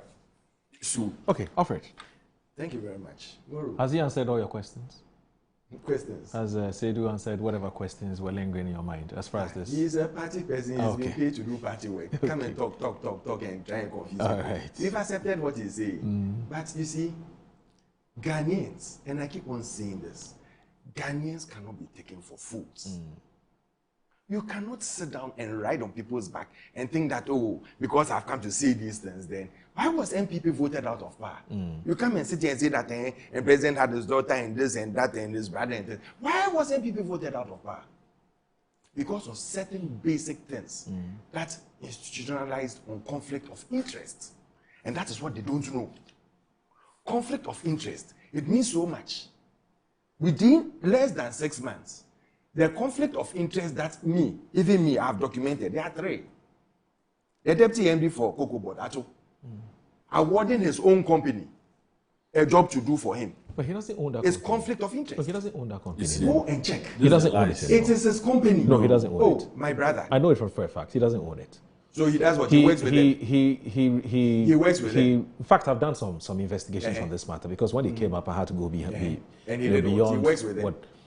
No, he has. In fact, he has nothing to do with. And I'm sorry, you're talking about the what's the name of this escaped me. I've had to do some digging on that matter. He has nothing to do with that company anymore. As far as I know, he has something to do with that company. Oh no, he doesn't. Oh, take it from me, Master. Do your homework. I'm serious. He doesn't. Number 2, this award of contract to a government official. Right. It's serious. If they don't know what conflict of interest is, this is a deputy chief of staff in charge of operations. Operations means that he, with the president, he tells him, okay, this person is a party person, he's good, let's give him this job, let's give this person that job, let's give even my own brother, the deputy director general of SNIT, who is also a shareholder of the Windsor Group of Companies, which is a shareholder of Kureka. You shouldn't forget it. 3 continuous different things. Then we have the last conflict of interest, where the president's brother, which one of his people told me on the sister station, that he decided that, oh, the president needs a plane to travel, so I'm giving him my plane. So he decides for Ghana that I can use my personal things to satisfy the government duties.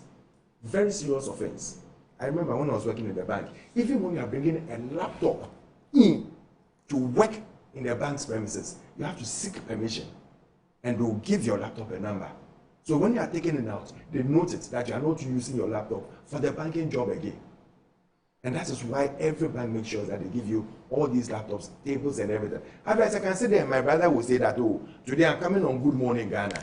They don't think the set here is nice for them. So my brother, who is a businessman, has decided to change the setting of Good Morning or the table because the chair is not too good for me. It's not good for my back. Everybody will be doing that. It is not acceptable in any government organization. That is where conflict of interest comes in. So if the president's brother can do that, then it's open for all. Everybody can also do it. That is why in Gold Board, you can get one company deciding that I want to go for, it's not $11 million contract, 11 million Ghana cedis contract. It's 11.9, so let's round it up, 12 million. 12 million whooping Ghana cedis to go and renovate a portion of Bank of Ghana, former building of Bank of Ghana. It's not the full building, it's a portion. Because they are not taking the full building. And even that small portion, I'll come to their staff strength and everything for head office, and you ask yourself that, what is going on in this country? And you come and sit here and tell me that, oh, Ghanaians should not take us serious because you people are in power and you can do whatever you like. When you look at the company that's bid the contract, Koreka, he says it's a lovely company. I'll take it as it is. I will not go to them for any job because I know that once where he's got into, his jobs will be like triple what I'll get on the open market. So I'll go to open market so that the poor man on the street who is working, who is doing furniture, can also get something to drink. He goes and bids on the 1st of July, 2025.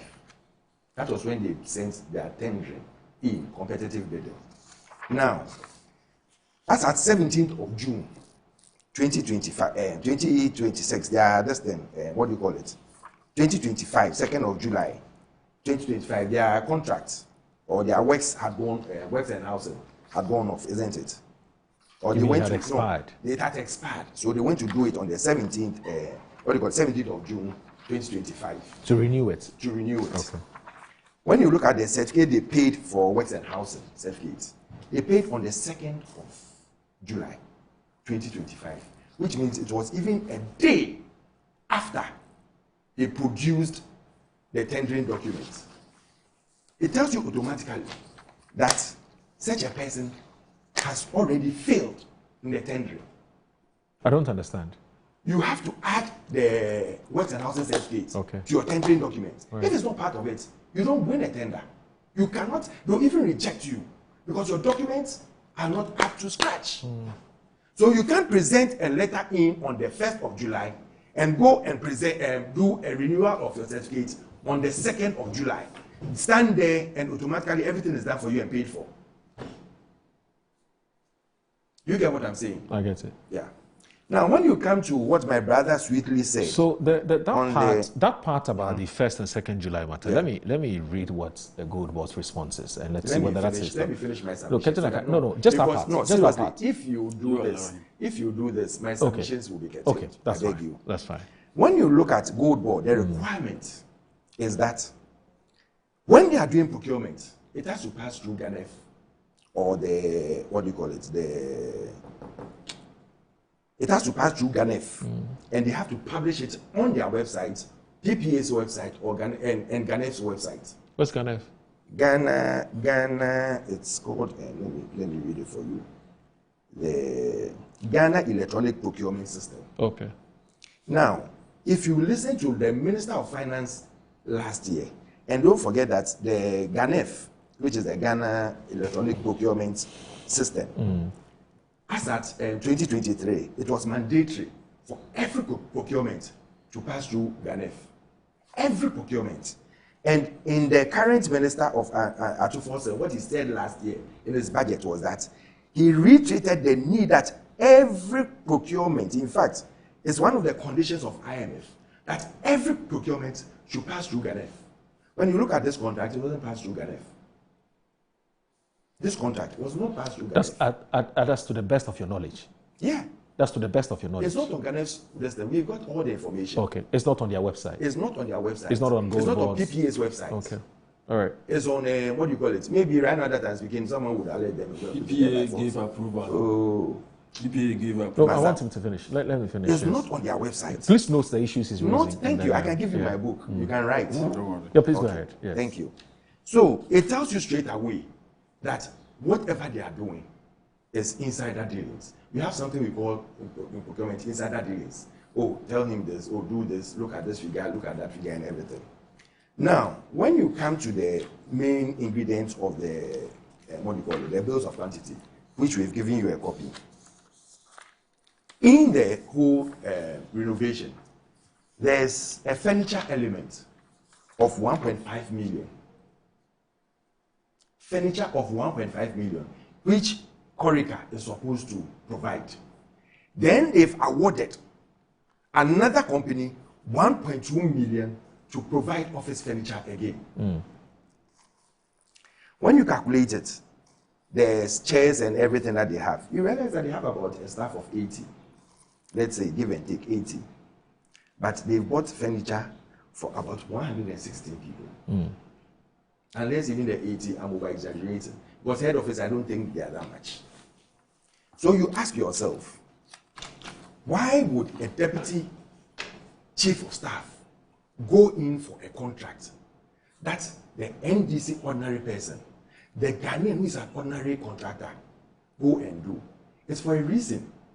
Why they said that when you are coming into office, declare all your assets. And every organization, and that's why when he was talking, I looked at it, every company you owe, when you are going to do some of these government jobs, they tell you that you have to resign even as a director of the company. You are not supposed to be, even on the board. Conflict of interest happens when maybe I've worked with a company and I have that sympathy, that shares for them. And I decide that I want to give them, some job to do.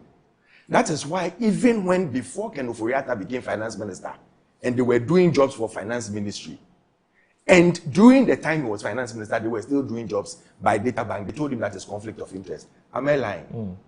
They told him that it was conflict of interest. This is the scandal of all scandals that have just started or that has just come out. We pricked them a bit by telling them that it's sole sourcing. We wanted them to come and say that it's restrictive tendering. And why we say it's similar or almost the same is that sole sourcing, you decide that I'm giving it to this person, isn't it? This person alone should take it. Restrictive tendering, you can tell 3 or 4 people that come and do this thing, come and tender. Corica, as we know, started business in 2020. They started business in 2020. All these things, and they were just doing office furniture and home furniture. Then now they've gone into works and housing, as has been stated.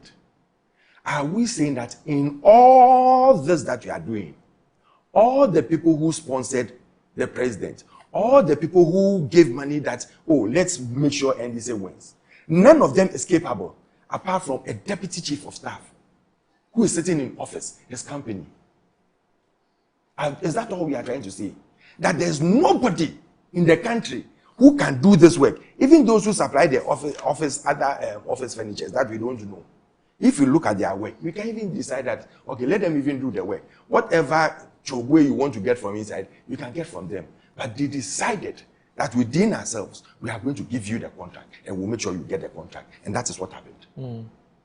Let me ask you this. There's something I'm not getting clear. So Standogbe is a co-owner of the Wezo Group of companies or the Wezo Holdings. With his brother. And yes. Wuli, what's the name? And then Wuli Namdogbe, yes. Who is also the Deputy Director General of SNIT. Okay. Now, that company co-owns, that is a fact. I mean, I think it's public knowledge. That company co-owns Corica. Yeah.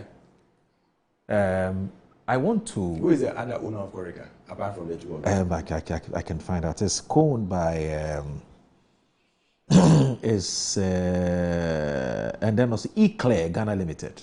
Eclair. Yes, Eclair Ghana Limited. I haven't dug into that. So go and do it. Okay. So here's the thing. Do we know it as a matter of fact? Because, again, from what we've been told by Gold Board, it checks with the Public Procurement Authority indicates that Standogbe has stopped doing the day-to-day running of the business a long time ago. He stopped that many years ago. Is he a shareholder? Yes, he's a shareholder. But I'm coming to the question. Maybe if you take a time, you understand what I'm saying. I'm thinking aloud. Yeah, think aloud. And let's how can we say it as a matter of fact that Standogbe actually was involved in the tendering or in the search for this business? How do we know that as a matter of fact? I mean, is it possible? I mean, by Alfred, I'm just asking. Is it possible? Are we? Or let me put it this way: are we saying that definitely because Standogbe co-owns a company that co-owns Corica, that in itself stands to reason that willy-nilly or by all means, Standogbe personally, as you've been saying, Standogbe personally went to lobby for that job. I mean, what's the evidence? The inference you are doing, I'll give you inferences. Corica, Corica, who is being run Ghana by, Limited, yes. Which is being run by one... No. That's... Yes, I'm listening. Yeah, which is being run by one, is it something Annan? Something Annan. Okay. I wanted to get the guy who runs Corica. Yeah, Corica. Okay. It's called something Annan. Okay. Joshua Nico Annan. Okay. If he is going to bid for a contract which he knows that can be influenced by anyone, all he needs to do is to pick a phone. Charlie Stan, I will go bid for this contract. It's a possibility. Which will happen. Whether you like it or not, that's it will a happen. possibility. Massa. But did it happen? Massa, it will happen. No, we're hearing evidence. Do you know why I said it will happen? Yeah. There is no way Korika will go and bid for a contract and will not inform its shareholder that, oh, listen, if you can at least put in a word here for me, please do it. Then you want to tell me that the general manager of Korika is not smart. That's all you want to tell me, which I don't believe. Then you want to tell me he's not smart. So this is a belief and this is suspicion grounded on what typically happens, but it's not a fact. What happens in life? Because everything we are discussing here is based on facts of life, right? And what happens and what has happened before. Because we can say that, listen, this is a genuine contract that he's buying or he's bidding for. But the mere fact that he's a deputy chief of staff makes it tricky. It makes it tricky. Because a company that you have shares in, as much as possible, you don't let them come anywhere. You can do any other private businesses, but don't let them come anywhere near where a government contract is. Right. Because the moment you do that, whether you like it or not, you'll be painted as part of the contract. Whether you like it or not, you will be painted as, oh, that's the Anane. No, that's his younger brother. That's Wole Namdogbe. I think I know. Yeah. All right. So you'll be painted as part of being the cabal. And everybody knows Namdogbe in NDC. He's not just a mere party member. He's a close confidant of the president. A very close confidant. And that is why people don't joke with Namdogbe. That is why my brother here cannot say anything against him. Why? Because he's a close confidant of the president. No. And there are things that you don't say against your close confidant in your party. He hasn't done anything wrong. My brother, everything that has happened here is wrong. Nothing. Everything that has brother, happened here is wrong. you see, When someone has shares in their intestine, ask him. He's not answering the question. First, they said intercepted document. When you are saying, when you are talking, I get quiet and listen. No, he's not commenting on that because he agrees with you that this cannot be intercepted. I don't agree with you. This document? Are they intercepted? I gave you reasons. No, because I told you that. Are they intercepted? Moro, I have three questions. I want to find out whether these documents are intercepted. It's not. I mean, it's not debatable. You it's not can debatable. intercept a document before it's published on their website. No. As I speak to you here. No. As I speak to you here. No. I was telling you right now that on PPA on Gadef's website, it's not there. If I get go to PPA. PPA approve. They approve the contract. You understand? Before Gold Board awarded. So he's talking about Ganef. Is it Ganef? Yeah, Ganef. He's talking about Ganef. The fact that you have approved something doesn't mean you've published it on your website. It has to go. Yeah, but if you want the evidence, you see, when you are talking, I was quiet. If you go to PPA, I can heckle you. No, I don't dispute that. It's okay. So right, we've given you all the necessary papers to write. You are being too jittery because it's affecting your confidence. No, and that is why I have a problem. You see, when you go through all the tendering processes, I've been on the tender board before, right? And the oath of secrecy there, for him to go and make sure that on the 2nd of July, he is going to get every necessary document to come and attach to his document to tell you that there was insider dealings. And I'm alleging this. They should come and deny it. So, Alfred, are you saying that Koreka Ghana Limited should be banned from doing government business? I'm not saying that. Because but I'm saying that once there is a shareholder there who is a serious person in the government circles, and his voice goes very far, he should be banned from doing government business. He should not even let them go anywhere near that, because anything that goes on, whether they want it on a good note or on a bad note, they will place it against them.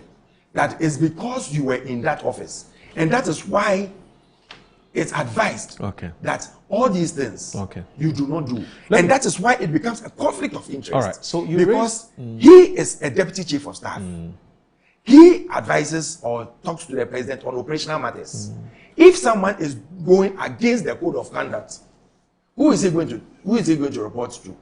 Okay. What is he going to tell the president? So let me if Sammy Gyamfi should go against the code of conduct of his office, because he's awarded you the Corica contract, are you going to tell the president that he's Sammy Gyamfi because he's not doing the right thing? Okay. Now let me ask you this: you raised another issue, and I've been reading the Gold Board response, and I noticed that there's a response to that question you asked about the letter submitting the company's tender, which was dated 1st of July, 2025, and you're saying that it was at the time it was being submitted for tendering, the renewal process hadn't manifest. I think that's the point you're making. They hadn't finished renewing, so they shouldn't have even accepted it as part of the tender. Now, this one here, again, because when you are tendering something, you seal the documents, and you hand over. Right. Once you've handed over, until it's opened. Okay. So unless you want to withdraw the whole document, all right. So this and is the closure will catch you. So this is Gold Board's response to that. It says it is trite that the date of the letter is not the same as the date of submission of the letter. Now, the letter submitting the company's tender was dated 1st July 2025. So that's when the letter was given to them that, the thing is done. We've finished the renewal. However, it was not submitted or received by Gold Board on that same day. And it was submitted. When was the closure of the tender? Just a second. It said it was submitted to Gold Board on the 2nd of July 2025, by which time the renewed works and housing certificate of the company had been issued. Which is even worse. Okay. It's worse. Why? Because it was on the 2nd that they went to pay. I've shown you the receipts. Right. It was on the 2nd that they went to pay for the works and housing. For the renewal? Yes.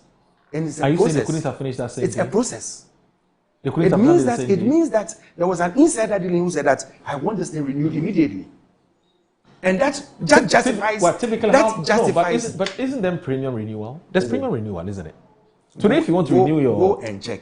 There's premium renewal. I've tried to renew, how do you call it, a PPA certificate before. And I was told there's a premium renewal that you can do for a day. In fact, within hours, which will cost you a bit. I think 800 Ghana cedis or so. But there's the normal one which takes a few days for it to be done. They did it. I wish they had the time and everything there, so that you tell me whether it goes through that. Okay. That's what I was looking for. But listen, nothing will convince me. Okay, so let's do this. Let's do this. So Corica has issued a statement. What I'm saying is that so I'm told this can be given. This job can be given to other people other than someone who has shares and works in the office of the president. Okay. And the operational director of the office of the president. Okay. All right. Because we all know that Kofi is there as operational director, but he's not working. Right. Because Stanobe is doing all the jobs. Okay. Corica has issued a statement. I'm trying to get a full statement for you.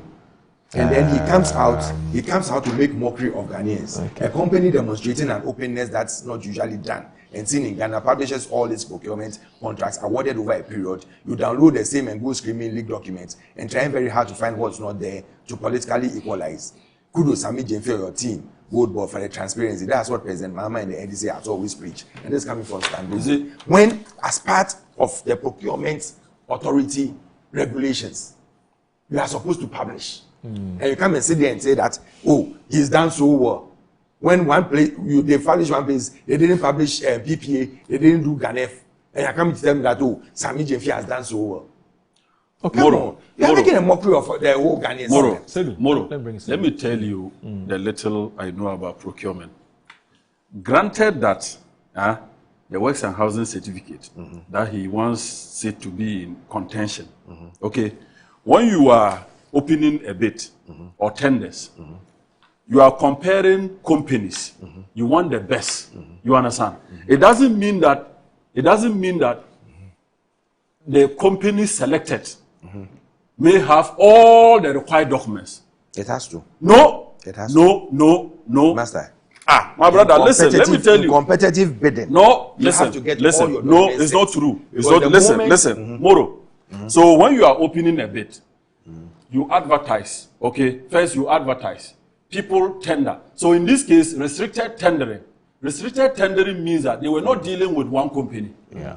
Okay? They were dealing with other companies. Yeah. So what they do is that if they start to open the bids for Horeca Ghana Limited, so they say, okay, Western Housing, well, not valid. Well, Western Housing valid, PPA valid, Senate valid, tax clearance valid, UANA bond guarantee valid. Now, they go to compare to Cletus Company Limited. That is also shortlisted by way of restricted tendering. Then they come to Cletus Company Limited. Then they come. PPA not valid, Senate not valid, tax clearance not valid, bond guarantee not valid. Which of them will they take? I'm just trying to say that in bid opening, it doesn't mean that the winner of the contract should necessarily have all the requirements. Can you tell us the other companies that you understand? I'm just telling you the procedure. Don't I have assume. Moro. Don't I assume. chaired tender committee before by way of district chief executive. Okay. And I'm sharing this experience with my brother that look, when you select a winner of a company, there are 2 companies or 3 companies that you want them to do a job. So when they submit their bid and you are opening the bid, okay, you are looking at the requirement of probably 3 companies.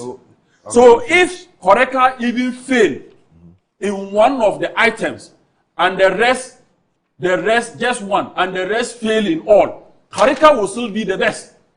That's the point that I want to make. Now, what you are making me you understand? So I'm saying that anybody who has done procurement before, anybody who has opened bids before, or who chaired tender committee like I did by way of this chief executive before, you understand? I'm saying that when you are opening bids, you are comparing companies that can execute the job, companies that meet the requirement.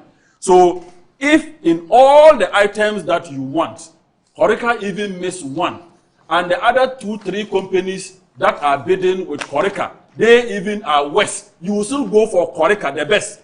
That's what I want my brother to know. What I was expecting when Sami Jefi and his gold board were responding, they could have told us that the tender closing date was 2nd, 2 p.m. Because when you are doing these tenders, you give time and dates that they should close. Right. Then the opening time of the tender so that people will be there. We didn't see that. From what my brother is saying, it is even easy for you to sneak in a document. No. Oh, you can't. Master. Oh, Master. You can't. Master, please. Please. Don't be jittery because you people have failed. Oh, how am I? Woefully. And you don't want to accept it. Ghanaians are listening and watching. Oh, they are the best judge, not you. Oh, not you who are sitting in the pot and chopping. You are okay, so you think everything is okay. People are crying because of the electricity and water. Were you okay? People are crying because 14 months they haven't received their pay, which are saying that it wasn't your fault. In the last 8 years, were you okay? Because your party was in power, were you okay? Tell me. Tell everybody. In the last 8 years, were you okay? Now you are asking me questions. I'm asking you. You said I'm okay. But I want you to know. Aren't you okay? If it's okay. Because all this that you are doing, party is all just this 1 that you year are old. doing. My party is just 1 year old. Yours was 8 years. Maybe the 11 you are getting something out of it. So you sit here and praise it. But me, I'll tell you as it is. That what is wrong is wrong. What the deputy chief of staff did is totally unacceptable for a government officer. You see, and Moro, my brother should know. When I'm doing this, I can do the same thing that you are doing. Let me finish my statement before you come. But you even finished. You finished. I was the one coming on. Who says so? Oh. When you are sitting in an office, and that is why we are saying that what Mahama is doing now with the brothers' jets is unacceptable. It's conflict of interest. How? Because when now there's a document that has come to lie in front of Mahama, and he's supposed to sign, and maybe the things are not up to like what you've seen with this PPA things. You say, oh, because it's my brother, he's giving, a ban great color. I'm coming. A ban great color, but I'm in the jet. No one signing. You honestly think that? Were we not sitting in this country when 2016, before December, he signed off box Ibrahim, you honestly were we not in this country? No, hold on. Are we not in this country that we are here? Almost every board this thing is going. You can do propaganda. You honestly think that if Ibrahim Mahama wants his brother to do him a favor, he would have to necessarily give his jets to his brother before that favor is done him? It is influence. How? No. It is influence. No. My brother, You don't need to do or say something. No. Listen, that Ibrahim alone doesn't need to give his jet to his brother. But still, for his brother to do him that favor. It is influence, which is wrong. How? There are security implications to it. Listen, if the president touch wood to die today, it is the Ghana government who Ibrahim will pay.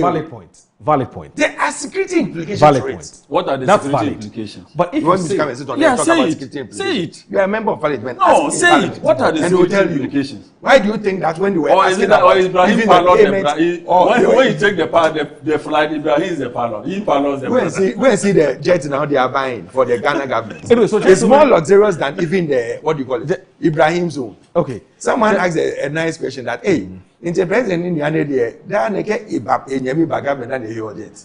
But it would be nice question. But you should be educating the person. How can I educate the person? I don't know. I don't know. I wasn't there. You and I were not there. Moro, were you there? Moro, were you there?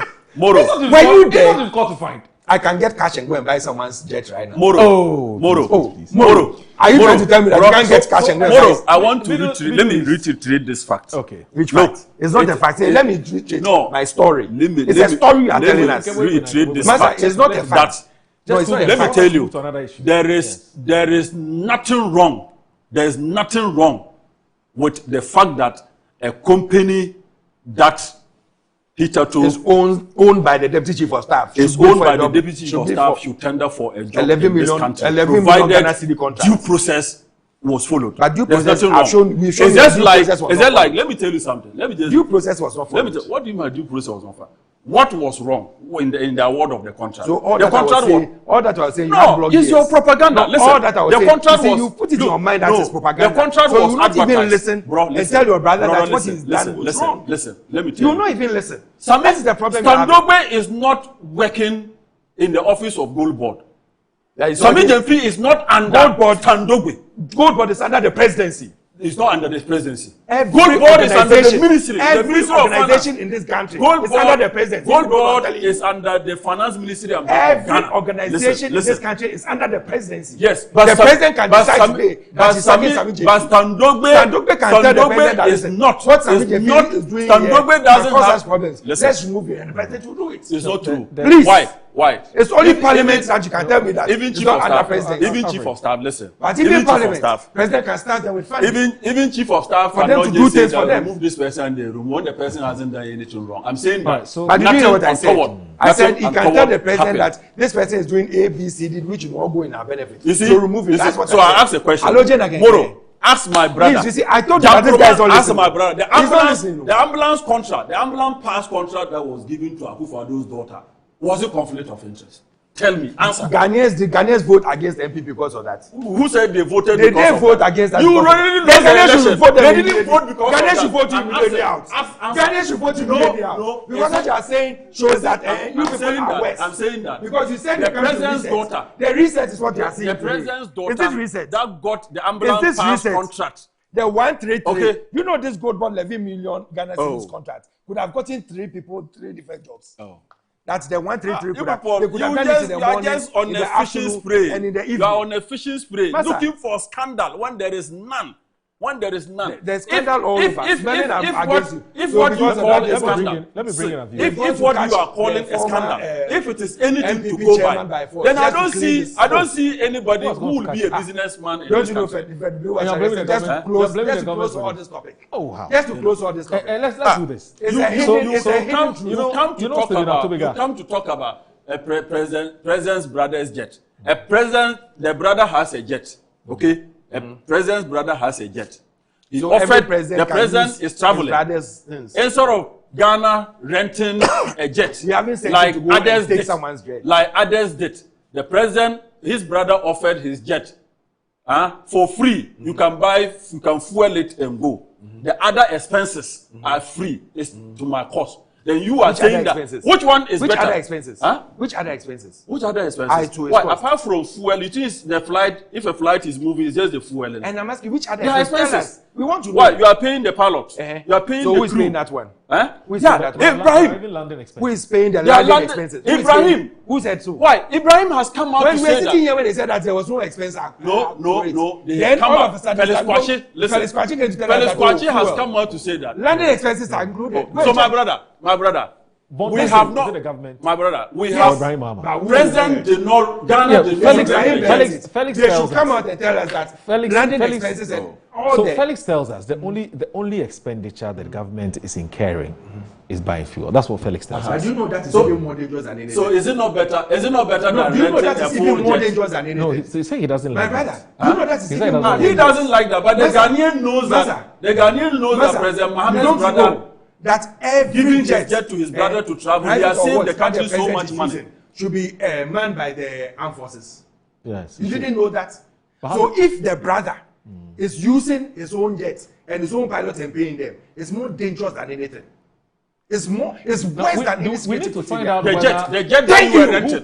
Thank you. The jet that now you are coming to know who piloted the jet. It doesn't matter. Moro, the jet President Akufo-Addo was renting. Was it Ghana Armed Forces that fly the jet? Not at all. What are you talking about? Listen, what are you talking about? So many the jet President Akufo-Addo was renting. Was it Ghana Armed Forces pilots that manned the jet? Who told you they were not pilots? It's not true. Who told you they were not pilots? It's not true. Have you checked that? Have you checked? I check what? Tell us whose private jet you go and rent. Have you checked? Over to Ghana. I said the Ghana Armed Forces were part of the private. How? The private jet is not rejected. But it's possible. It's possible. It's It'll be part. But how do you know they were not part of it? They haven't told us. How can you? So you've asked. So let's wait for the answers. With evidence. From who? From Standogbe or from this thing? Oh, but he doesn't pilot the but this one too. Standogbe pilots the jet.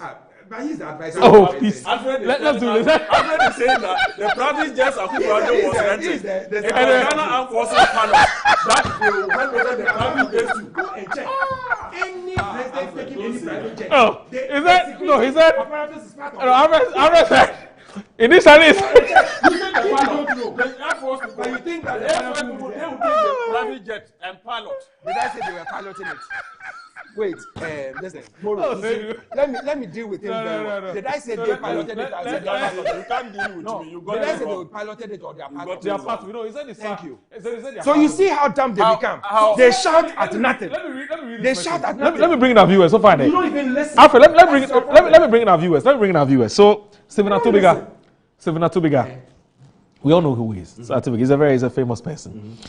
It says, my people, what is amiss if Standogbe has founded a company that not only generates employment opportunities but also successfully secures contracts at the Gold Board and potentially other sectors? Besides providing good leadership and governance, these are some benefits politicians derive directly or indirectly from their hard work and struggles for power. I have yet to hear someone discuss Stan's struggles, insults, name-calling, rejection, threats, and abuse that he endured to reach his current position. Many assume Stan is only serving his monetary interests. Tomorrow, the same people would likely say, look at him, he couldn't even achieve anything for himself and his family as a former deputy chief of staff. Can anyone name a politician or leader in our country, past or present, who does not have a private business venture? We should cease pretending about political affiliations. My brother Stan, establish as many businesses as possible and secure as many deals as you can. The Weasel TV station that significantly contributes to projecting JDM and bringing the NDC to power, who actually put it together, paying staff, managing logistics, and keeping the station operational is a substantial financial burden. It's noteworthy. Nonetheless, I firmly believe politics is a business aside from providing good leadership and governance to the people. Love you all. Now, Mensah Thompson, who is of ASEPA, but he's not a deputy. He's the deputy CEO for the SEC, Security Selections Commission. Now he says this one. He says, first of all, the old BOG office is a national security facility at the state. The office houses very critical and highly secured vaults used to store gold and other important valuables. It is for this reason that the office was given to Gold Board in the first place. Nobody awards contractual works on such secured facilities through an open tender, apart from the fact that it was impractical for Gold Board to use a competitive tender due to the tight completion schedule. An open tender could have compromised the security of the facility in such a great deal. As we move towards tokenization of gold and other derivatives, Gold Board custodial role becomes very critical. Investors, both local and international, must have confidence in the country of Gold Board's vote that would custody that would keep the goal that would underline these issuances. The use of a restricted tender was therefore the wisest procurement approach to the renovation of the facility. Other future works on the facility must also follow the same restricted tender to protect the security and integrity of the facility. The needless vendetta against the Gold Boss CEO Sammy Gyamfi by the MPP must stop.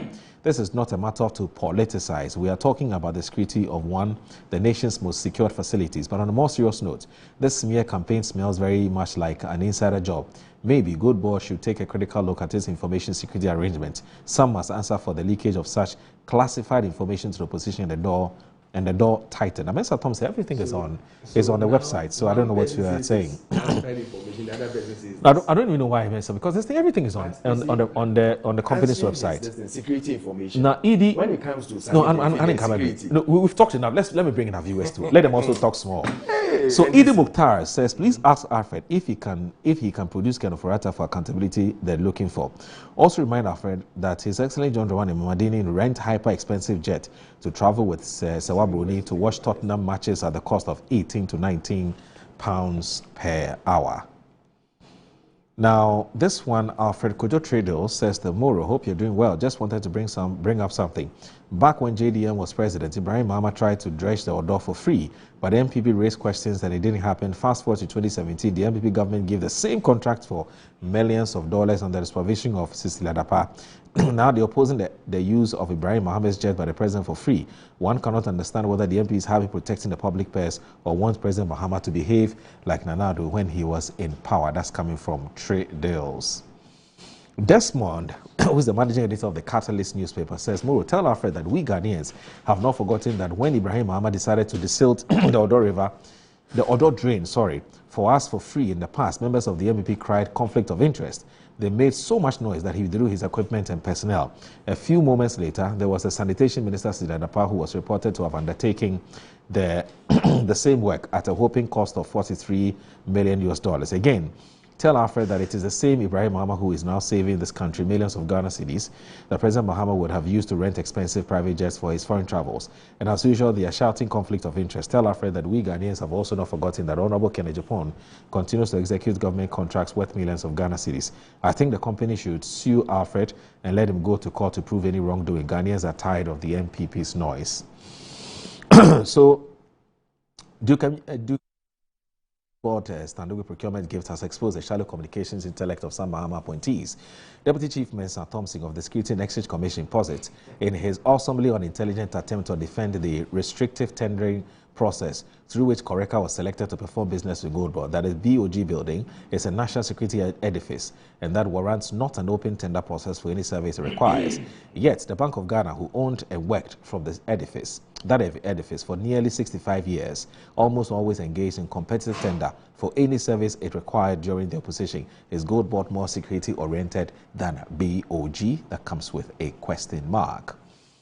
Master Planner says, currently in Ghana, one of the most difficult jobs is communicating for the NDC's government. I can feel how uncomfortable my brother Ketu Dapiles is in defending all these. Anyway, Bibia fine. Master Planner Junior Policy Analyst from Kintampo. The messages are, it's just too many messages. I'm not sure I'll be able to read everything. So those of you whose messages I can't read, I beg you, bear with me. Okay, so let's move on to this. Let's end. We'll try and see if we can end with this. Oh no, it's okay. We've spent more than an hour on this. Which was that? Oh. No. Former CEO that's with free zones. Oh, okay. He didn't write anything. No, he's not back. Oh, I'm shocked. Oh, if he invited you, I'm shocked. I'm shocked that he didn't come write. back. Oh, I know. It's going to get back when it's an egg first. You know Mensa Thompson. Okay, all right. I mean, it's an all right. You shouldn't even have written anything. Let's move on. Let's land on this thing. I usually don't like people attacking my viewers because they don't have the opportunity to talk some. So let's leave them. It's okay. You can. It's my brother. You are now thinking about Mensa it. Thompson. You are now thinking about it. Absolutely unbelievable. He's my brother. I don't mind him. So he shouldn't even mess up. The Thompson family. I treat him like I treated some of your guests who wanted to attack me. All right. So we're following what's happening in the Middle East, the Middle East conflict, and its attendant consequences on what's happening, or attendant consequences to the situation here in Ghana. There's no situation. So as we do know, fuel prices have been increased. Oh, have they? Yes, fuel prices have gone up. Okay. Because we're buying, because of course the price of the commodity on the international market has gone up. Why? No, I'm just shocked. But we don't produce. We don't consume our own. Anyway, so the Bank of Ghana, should I not be shocked? So the BOG. No, should I not be shocked? Why are you happy? The prices of I'm not happy. I'm shocked. Okay, all right. So the governor has been because talking. it's how many kilometers away from Ghana? Why? But exogenous factors. Iran, isn't it? Exogenous factors. No, Iran, isn't it how many thousand kilometers? All right, let me do the story. So escalating the president has made us understand. you're in a hurry. So escalating Middle East conflict risk higher inflation, according to the governor. So McLean Kofi says the governor of the Bank of Ghana, BOG, Dr. Johnson Isiama, has cautioned that escalating conflict in the Middle East can pose new risks to Ghana's inflation outlook. He explains that disruptions to key energy and shipping routes were increasing volatility in global oil markets, which could raise the cost of imported fuel. Opening the 129th Monetary Policy Committee MPC meeting in Accra yesterday, Dr. Siama stressed that sustained increases in oil prices could trigger imported inflation and tighten global financial conditions, while geopolitical tensions may support higher gold prices and benefit Ghana's trade balance. He said the overall impact could still heighten inflationary pressures. The governor said those external risks would be a key consideration in the bank's monetary policy deliberations. This conflict is disrupting key energy and shipping corridors. It is increasing volatility in global oil markets, and it is introducing new uncertainty into the trajectory of global inflation. For Ghana, the transmission channels are clear. The sustained oil price increases could raise the risk of imported inflation. It could also tighten global financial conditions. Tensions in the Middle East escalated after joint military strikes by the United States and Israel on Iranian targets in late February 2026, prompting retaliatory missile and drone attacks from Iran across the region. The conflict has so far disrupted major energy infrastructure and shipping routes, particularly the Strait of Hormuz, a strategic waterway through which about 1/5 of the world's oil supply normally passes. Now, the resulting disruption to tanker traffic, oil production, and higher issuance charges on freight pushed global crude prices above $100 per barrel and raises concerns about rising fuel costs and inflation across many economies. Now, before I get you to express or to tell me to give me your take on this, let me read this message because I've not been fed to the person who sent this message. Now, he says that a selection of a company for a contract is based on a careful evaluation. This one is from Sebastian Syme. He says the selection of a company for a contract is based on a careful evaluation of several key factors to ensure value for money and successful project delivery. These typically include the company's technical capability and experience, financial strength, past performance, and compliance with legal and regulatory requirements. In addition, the cost or value of the bid, the quality of the proposed solution, and the ability to meet timelines are critically assessed. Ultimately, the goal is to choose a contractor that is not only competitively priced, but also reliable, competitive, and capable of delivering the required results efficiently and transparently. All right, so, okay. All right, so, Seydou. Yes. That's our reality. Our reality is that what happens outside Ghana externally has an impact on us and for the entire economy. But here, yes, I think that the focus of the conversation is to do with the economy. Yes, I have heard the day this war started, the MPP communicators have been, even when when we heard hint of Israel, America going to attack Iran, the MPP were already praying that such a thing should happen. Oh, yes.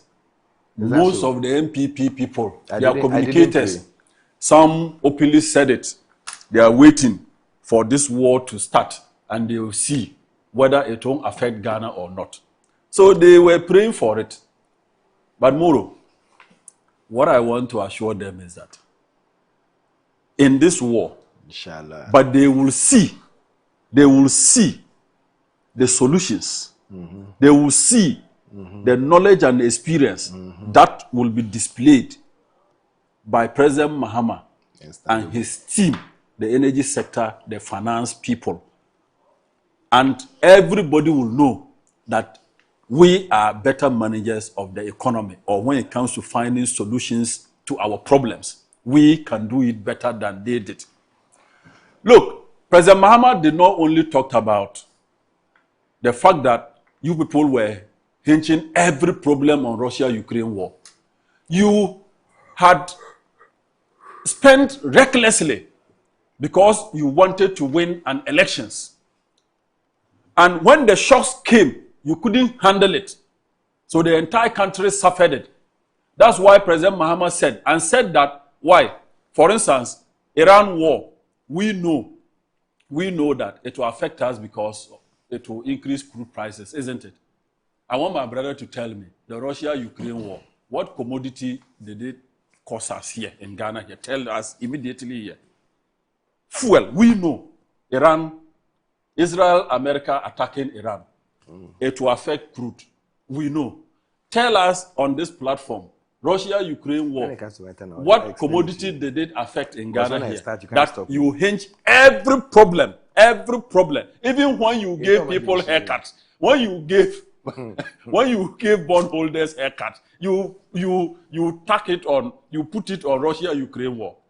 Anything that happened under your watch, even when you went to that National Cathedral, a whole, you still said that it was Russia-Ukraine war. Any reckless expenditure that you undertook that caused the Ghanaian taxpayer and inflicted pain in the Ghanaian populace, you tack it on Russia-Ukraine war. That is the point that we are making. We have never said that external factors cannot affect us. But we explain it. Never said that. We explain it and made you know that you did reckless spending because you wanted to win an elections. So I have said that crude, we know, even with that, if you were the people in charge, because of the way you manage the city, because of the way the economy was, if MPP were to be in charge, I tell you that under this Iran war, Iran-America-Israel war, I tell you that we would have been buying crude for 20 Ghana a liter. Okay. Even without those things, just Russia-Ukraine, we bought fuel at 22 Ghana a liter in this country, under your watch. Okay. So we want to prove to you that we are better managers of the economy. And that is the reason why you shouldn't think of coming back to power. But you don't have anything to offer again. Thank you. What the things you couldn't do, we did it. Just under 1 year. You couldn't use 8 years to do it. We are doing it under 1 year. So what are you coming to do? I rest my case. But all I want to say is that we all hope that this war should end soon. Even from today, I pray that this war should not continue. Okay. It shouldn't continue. It's needless. It's needless war. They just have to go to the table and talk. They think it's needless. Dialogue is. But well, those who think that is necessary, they are calling for support because they are also feeling it. Moro, I have always said that there is no victor in a war. Even if I get up now and slap you, Moro, if I slap you, even if I'm the strongest and I slap you, but you also hit me. Right. You understand? So I also feel some pain. So whether America is the strongest, Israel is the strongest, they are also feeling it. Everybody is feeling it. You understand? So all I want to say is that there is no victor. Might is never right. Might cannot be right. Are you done? I'm done. Okay. Thank you. I don't think you disagree with you because you've been consistent that external factors have always had an impact on Ghana. I mean the MPP. You've been consistent for almost 4 years. They said it's not true. So you're going to change your position? No, they said it's not true. And it was said by no other person than the president. Okay. They said it's not true. If you can play that video for me, I'll be glad. Does that change your position? No, can you play that video for Ghanaians to listen? Bright has that. Oh, Bright has it. Bright, I'm begging you. Please play that video for Ghanaians to see and listen. You know what? Moro, one thing, if I haven't learned anything in politics, one thing I've come to learn is that when you're in opposition, mind what you say. You have to be very careful about things you say. Today, look at us. The same people that preached that they were the high priest. Look at them today. The Standogbes, the, what do you call it? The Sami Jefis, the Callistus Mahames, the, what do you call him? Gogobot, CEO, my own brother. You mean Dr. Randy Abbey? Dr. Randy Abbey. You remember when he was sitting here telling us, we are a clueless cabinet. Look at us all today. When you are in opposition, mind what you say. Because God has a nice way of dressing it and bringing it back to you. I don't know how he does it, but it's mysterious. Things that you say would always hit back at you in a nice way.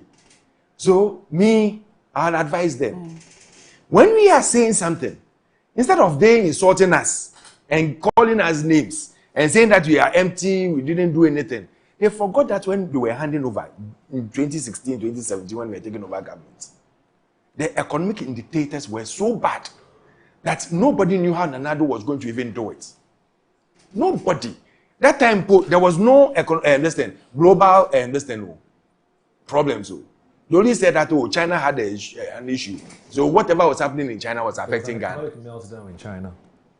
Does it affect Ghana? Is that everything that was happening in China is affecting Ghana? Before, you see, one thing they forget that before Russia-Ukraine war, there was something called COVID that brought the whole world to a standstill. The whole world. Everybody knew that COVID, if you are not even careful, Charlie, you can't even invite me to the studio to come and sit here and talk. That time when you people inviting people to the studios. The whole country, even for the first time, the whole country came to a standstill. And prices were just escalating. Immediately that finished, then Russia-Ukraine war came in. So you couldn't even address the problems of the COVID to an end and stabilize your country before Russia-Ukraine came in. Then all of a sudden we had a global economic crunch, which also set in.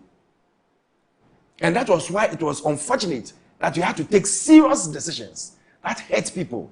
That after that you came to apologize to them and say that, listen, if we had the chance, we wouldn't have done it. But where we were, it was a matter of either saving the whole nation or saving a few people and letting the whole nation come to a crash. And if you had saved a few people and given them every money they deserve, that was going to happen is that all that money was going to be taken back because the nation was coming to an end or a crash. So if we've taken decisions to help this country and come and sit here today and say that, IS is not a problem, but we have the problem now because you are praying that the war doesn't continue. Today you are praying the war doesn't continue. Today you are praying the war doesn't continue. Now you are feeling the pain. But war is not good. Before last week, when we were telling them, reduce fuel, because they knew this week they will increase fuel, they intentionally dropped it for about 3, 4, 5 days. Dropped it through, so that when Ghanaians come out, they say that, but we dropped it. It's only because the crude is going up. The crude was going up when you dropped it. They intentionally dropped it for 4, 5 days. Like the first thing they should have done was to have taken the 1 Ghana cedi off. The money they are milking in that 1 Ghana cedi they put on every letter. The money they are milking. That was the first thing you should have taken off. And let Ghanaians see that you care. Mahama cares and bad. But that gimmick that they put on Mahama cares and they are doing everything to milk the country, you should stop. It's not going to help us. Everything that they do today, it's unfortunate that we cannot pray that this thing should continue. We all will plead that this thing should come to a halt so that the country can be fixed. Because when Dr. Bawumia is taking over in the next 2.5 years, he should take over and transform this country to the country we need to see. He was talking about helping to make sure that the shocks, some of these shocks will not happen. And that is why he brought the gold for oil and the gold for forex that today you are enjoying. These are things that he thought about because he said that if we are going to always look for dollars to go and buy oil, 400 million plus every time, it even went to $500 million every month to go and buy crude. What will we do? So he had to bring in ideas that will help so that when we have international crisis, because we have the cedis and we can buy the gold, it's going to alleviate some of this pain. When he was doing all these things, they were calling him names. Who also brought gold for oil? Who also brought it? Gold for oil. Who brought it? And what was the impact? Mahama brought it. Mahama brought it. Everybody knows you are lying. Oh, so you brought gold for oil? No, I want you to say you Dr. brought gold Bawumia. for oil. I want you You to say brought gold for oil. I want you to So say it was Dr. under you Bawumia. they brought gold for forex and gold for oil. It was under you they brought it. I want you to say Dr. Bawumia. He brought it too. Oh, I'm only helping you. You see, bro. Ghanaians are laughing at you. No. Whatever you are doing, Ghanaians are laughing Nobody at you. will laugh at me. When you feel the They will pain laugh and at the you more. age that you are taking Ghanaians through and taking over 11 million Ghana cedis and giving it to one person, and you said it's okay, you should go on. My brother, I have in front of me propaganda Bank of no Ghana rush. contract. The last contract they awarded before they left office, renovation of their destiny, and it was what national competitive tender. Even Bank of Ghana, the National Treasury, when they are renovating their building, they do national competitive tender. Okay. Even Bank of Ghana, the National Treasury, that gold board is under.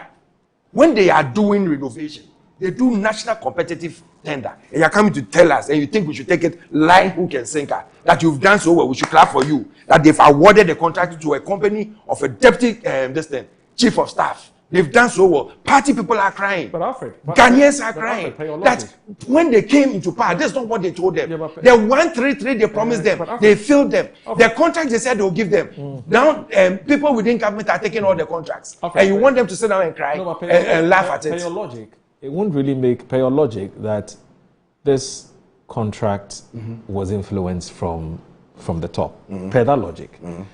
Then doesn't then stand to reason that it won't really matter whether it's a competitive tendering or whether it is restricted. What you're saying, because what you've been saying all along is that the tendering process was not real, it was fake, because there was a deliberate attempt to give it to somebody. So my point is that if indeed that was the case, then even if you made it open competitive tendering, it still would have gone to Koreka. Do you get the point I'm making? Because you are insisting that this whole thing was deliberately sort of skewed for one company. So would it really matter whether it was open competitive tendering? All I'm saying is that Do you get it? All I'm saying, with whatever you are saying, all I'm saying is that they have contractors who work. The last, I'm coming. The last person who sent you a text. The last person who sent you a text. What did he say? He says that Sebastian. Yes, Sebastian. He says that some of these tendering, they look at your performance over the years. Koreka was not a housing and this thing contractor. He was a furniture, both house and office furniture supplier. Okay. Koreka. He wasn't a contractor. So that is what we are saying. That the thing has been skewed. Okay, we've gone past that. It was just because you had to bring this. So I'm telling you, the central bank matter. So are you done with this? Are you done with this? Nobody's skewed any contract. You see, you are taking it back. We've gone past it. Let's move on. I bear with the government. I know what is going Dr. on. Because whatever is happening today, if you are not careful, there are going to be serious and dire consequences that you are going to face. It's not only going to be on oil, it's going to be on almost everything. When the Russian-Ukraine thing started, ship costs, freight, grew from $1,000 to over $4,000. We didn't think that all these things would be affected. Okay. When these things become serious, it's not only crude that you are going to get effects or the aftermath from it, but almost everything will be touched. And then the stability that we want in our country will be erased. It would affect everybody in this country. When prices of transport goes high, it's not only the person buying the fuel who is affected. All transport fares are affected in the country. So everybody pays something on it. So I'll plead that if it should continue for another week, the government should take the 1 Ghana cedi off. That is the first thing they have to do, so that it will ease that pain that people are going through. Then we look at other measures that which can cushion to make sure that we help alleviate the pain and the plight of Ghanaians. Then. We are all in it together.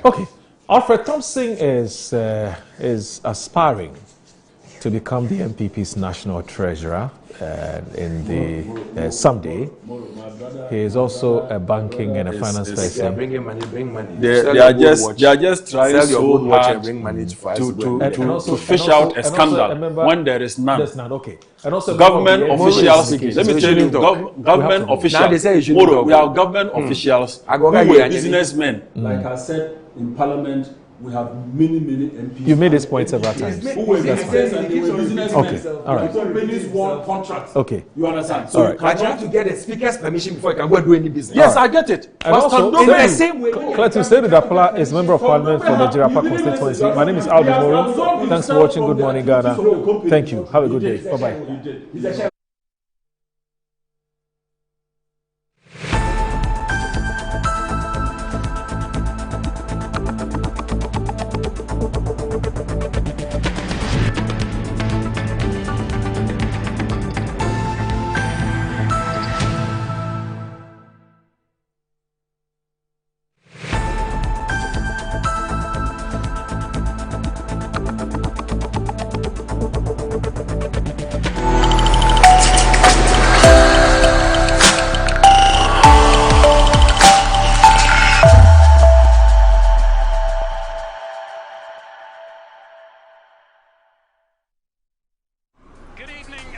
welcome to the greatest show on earth. This is a people's game.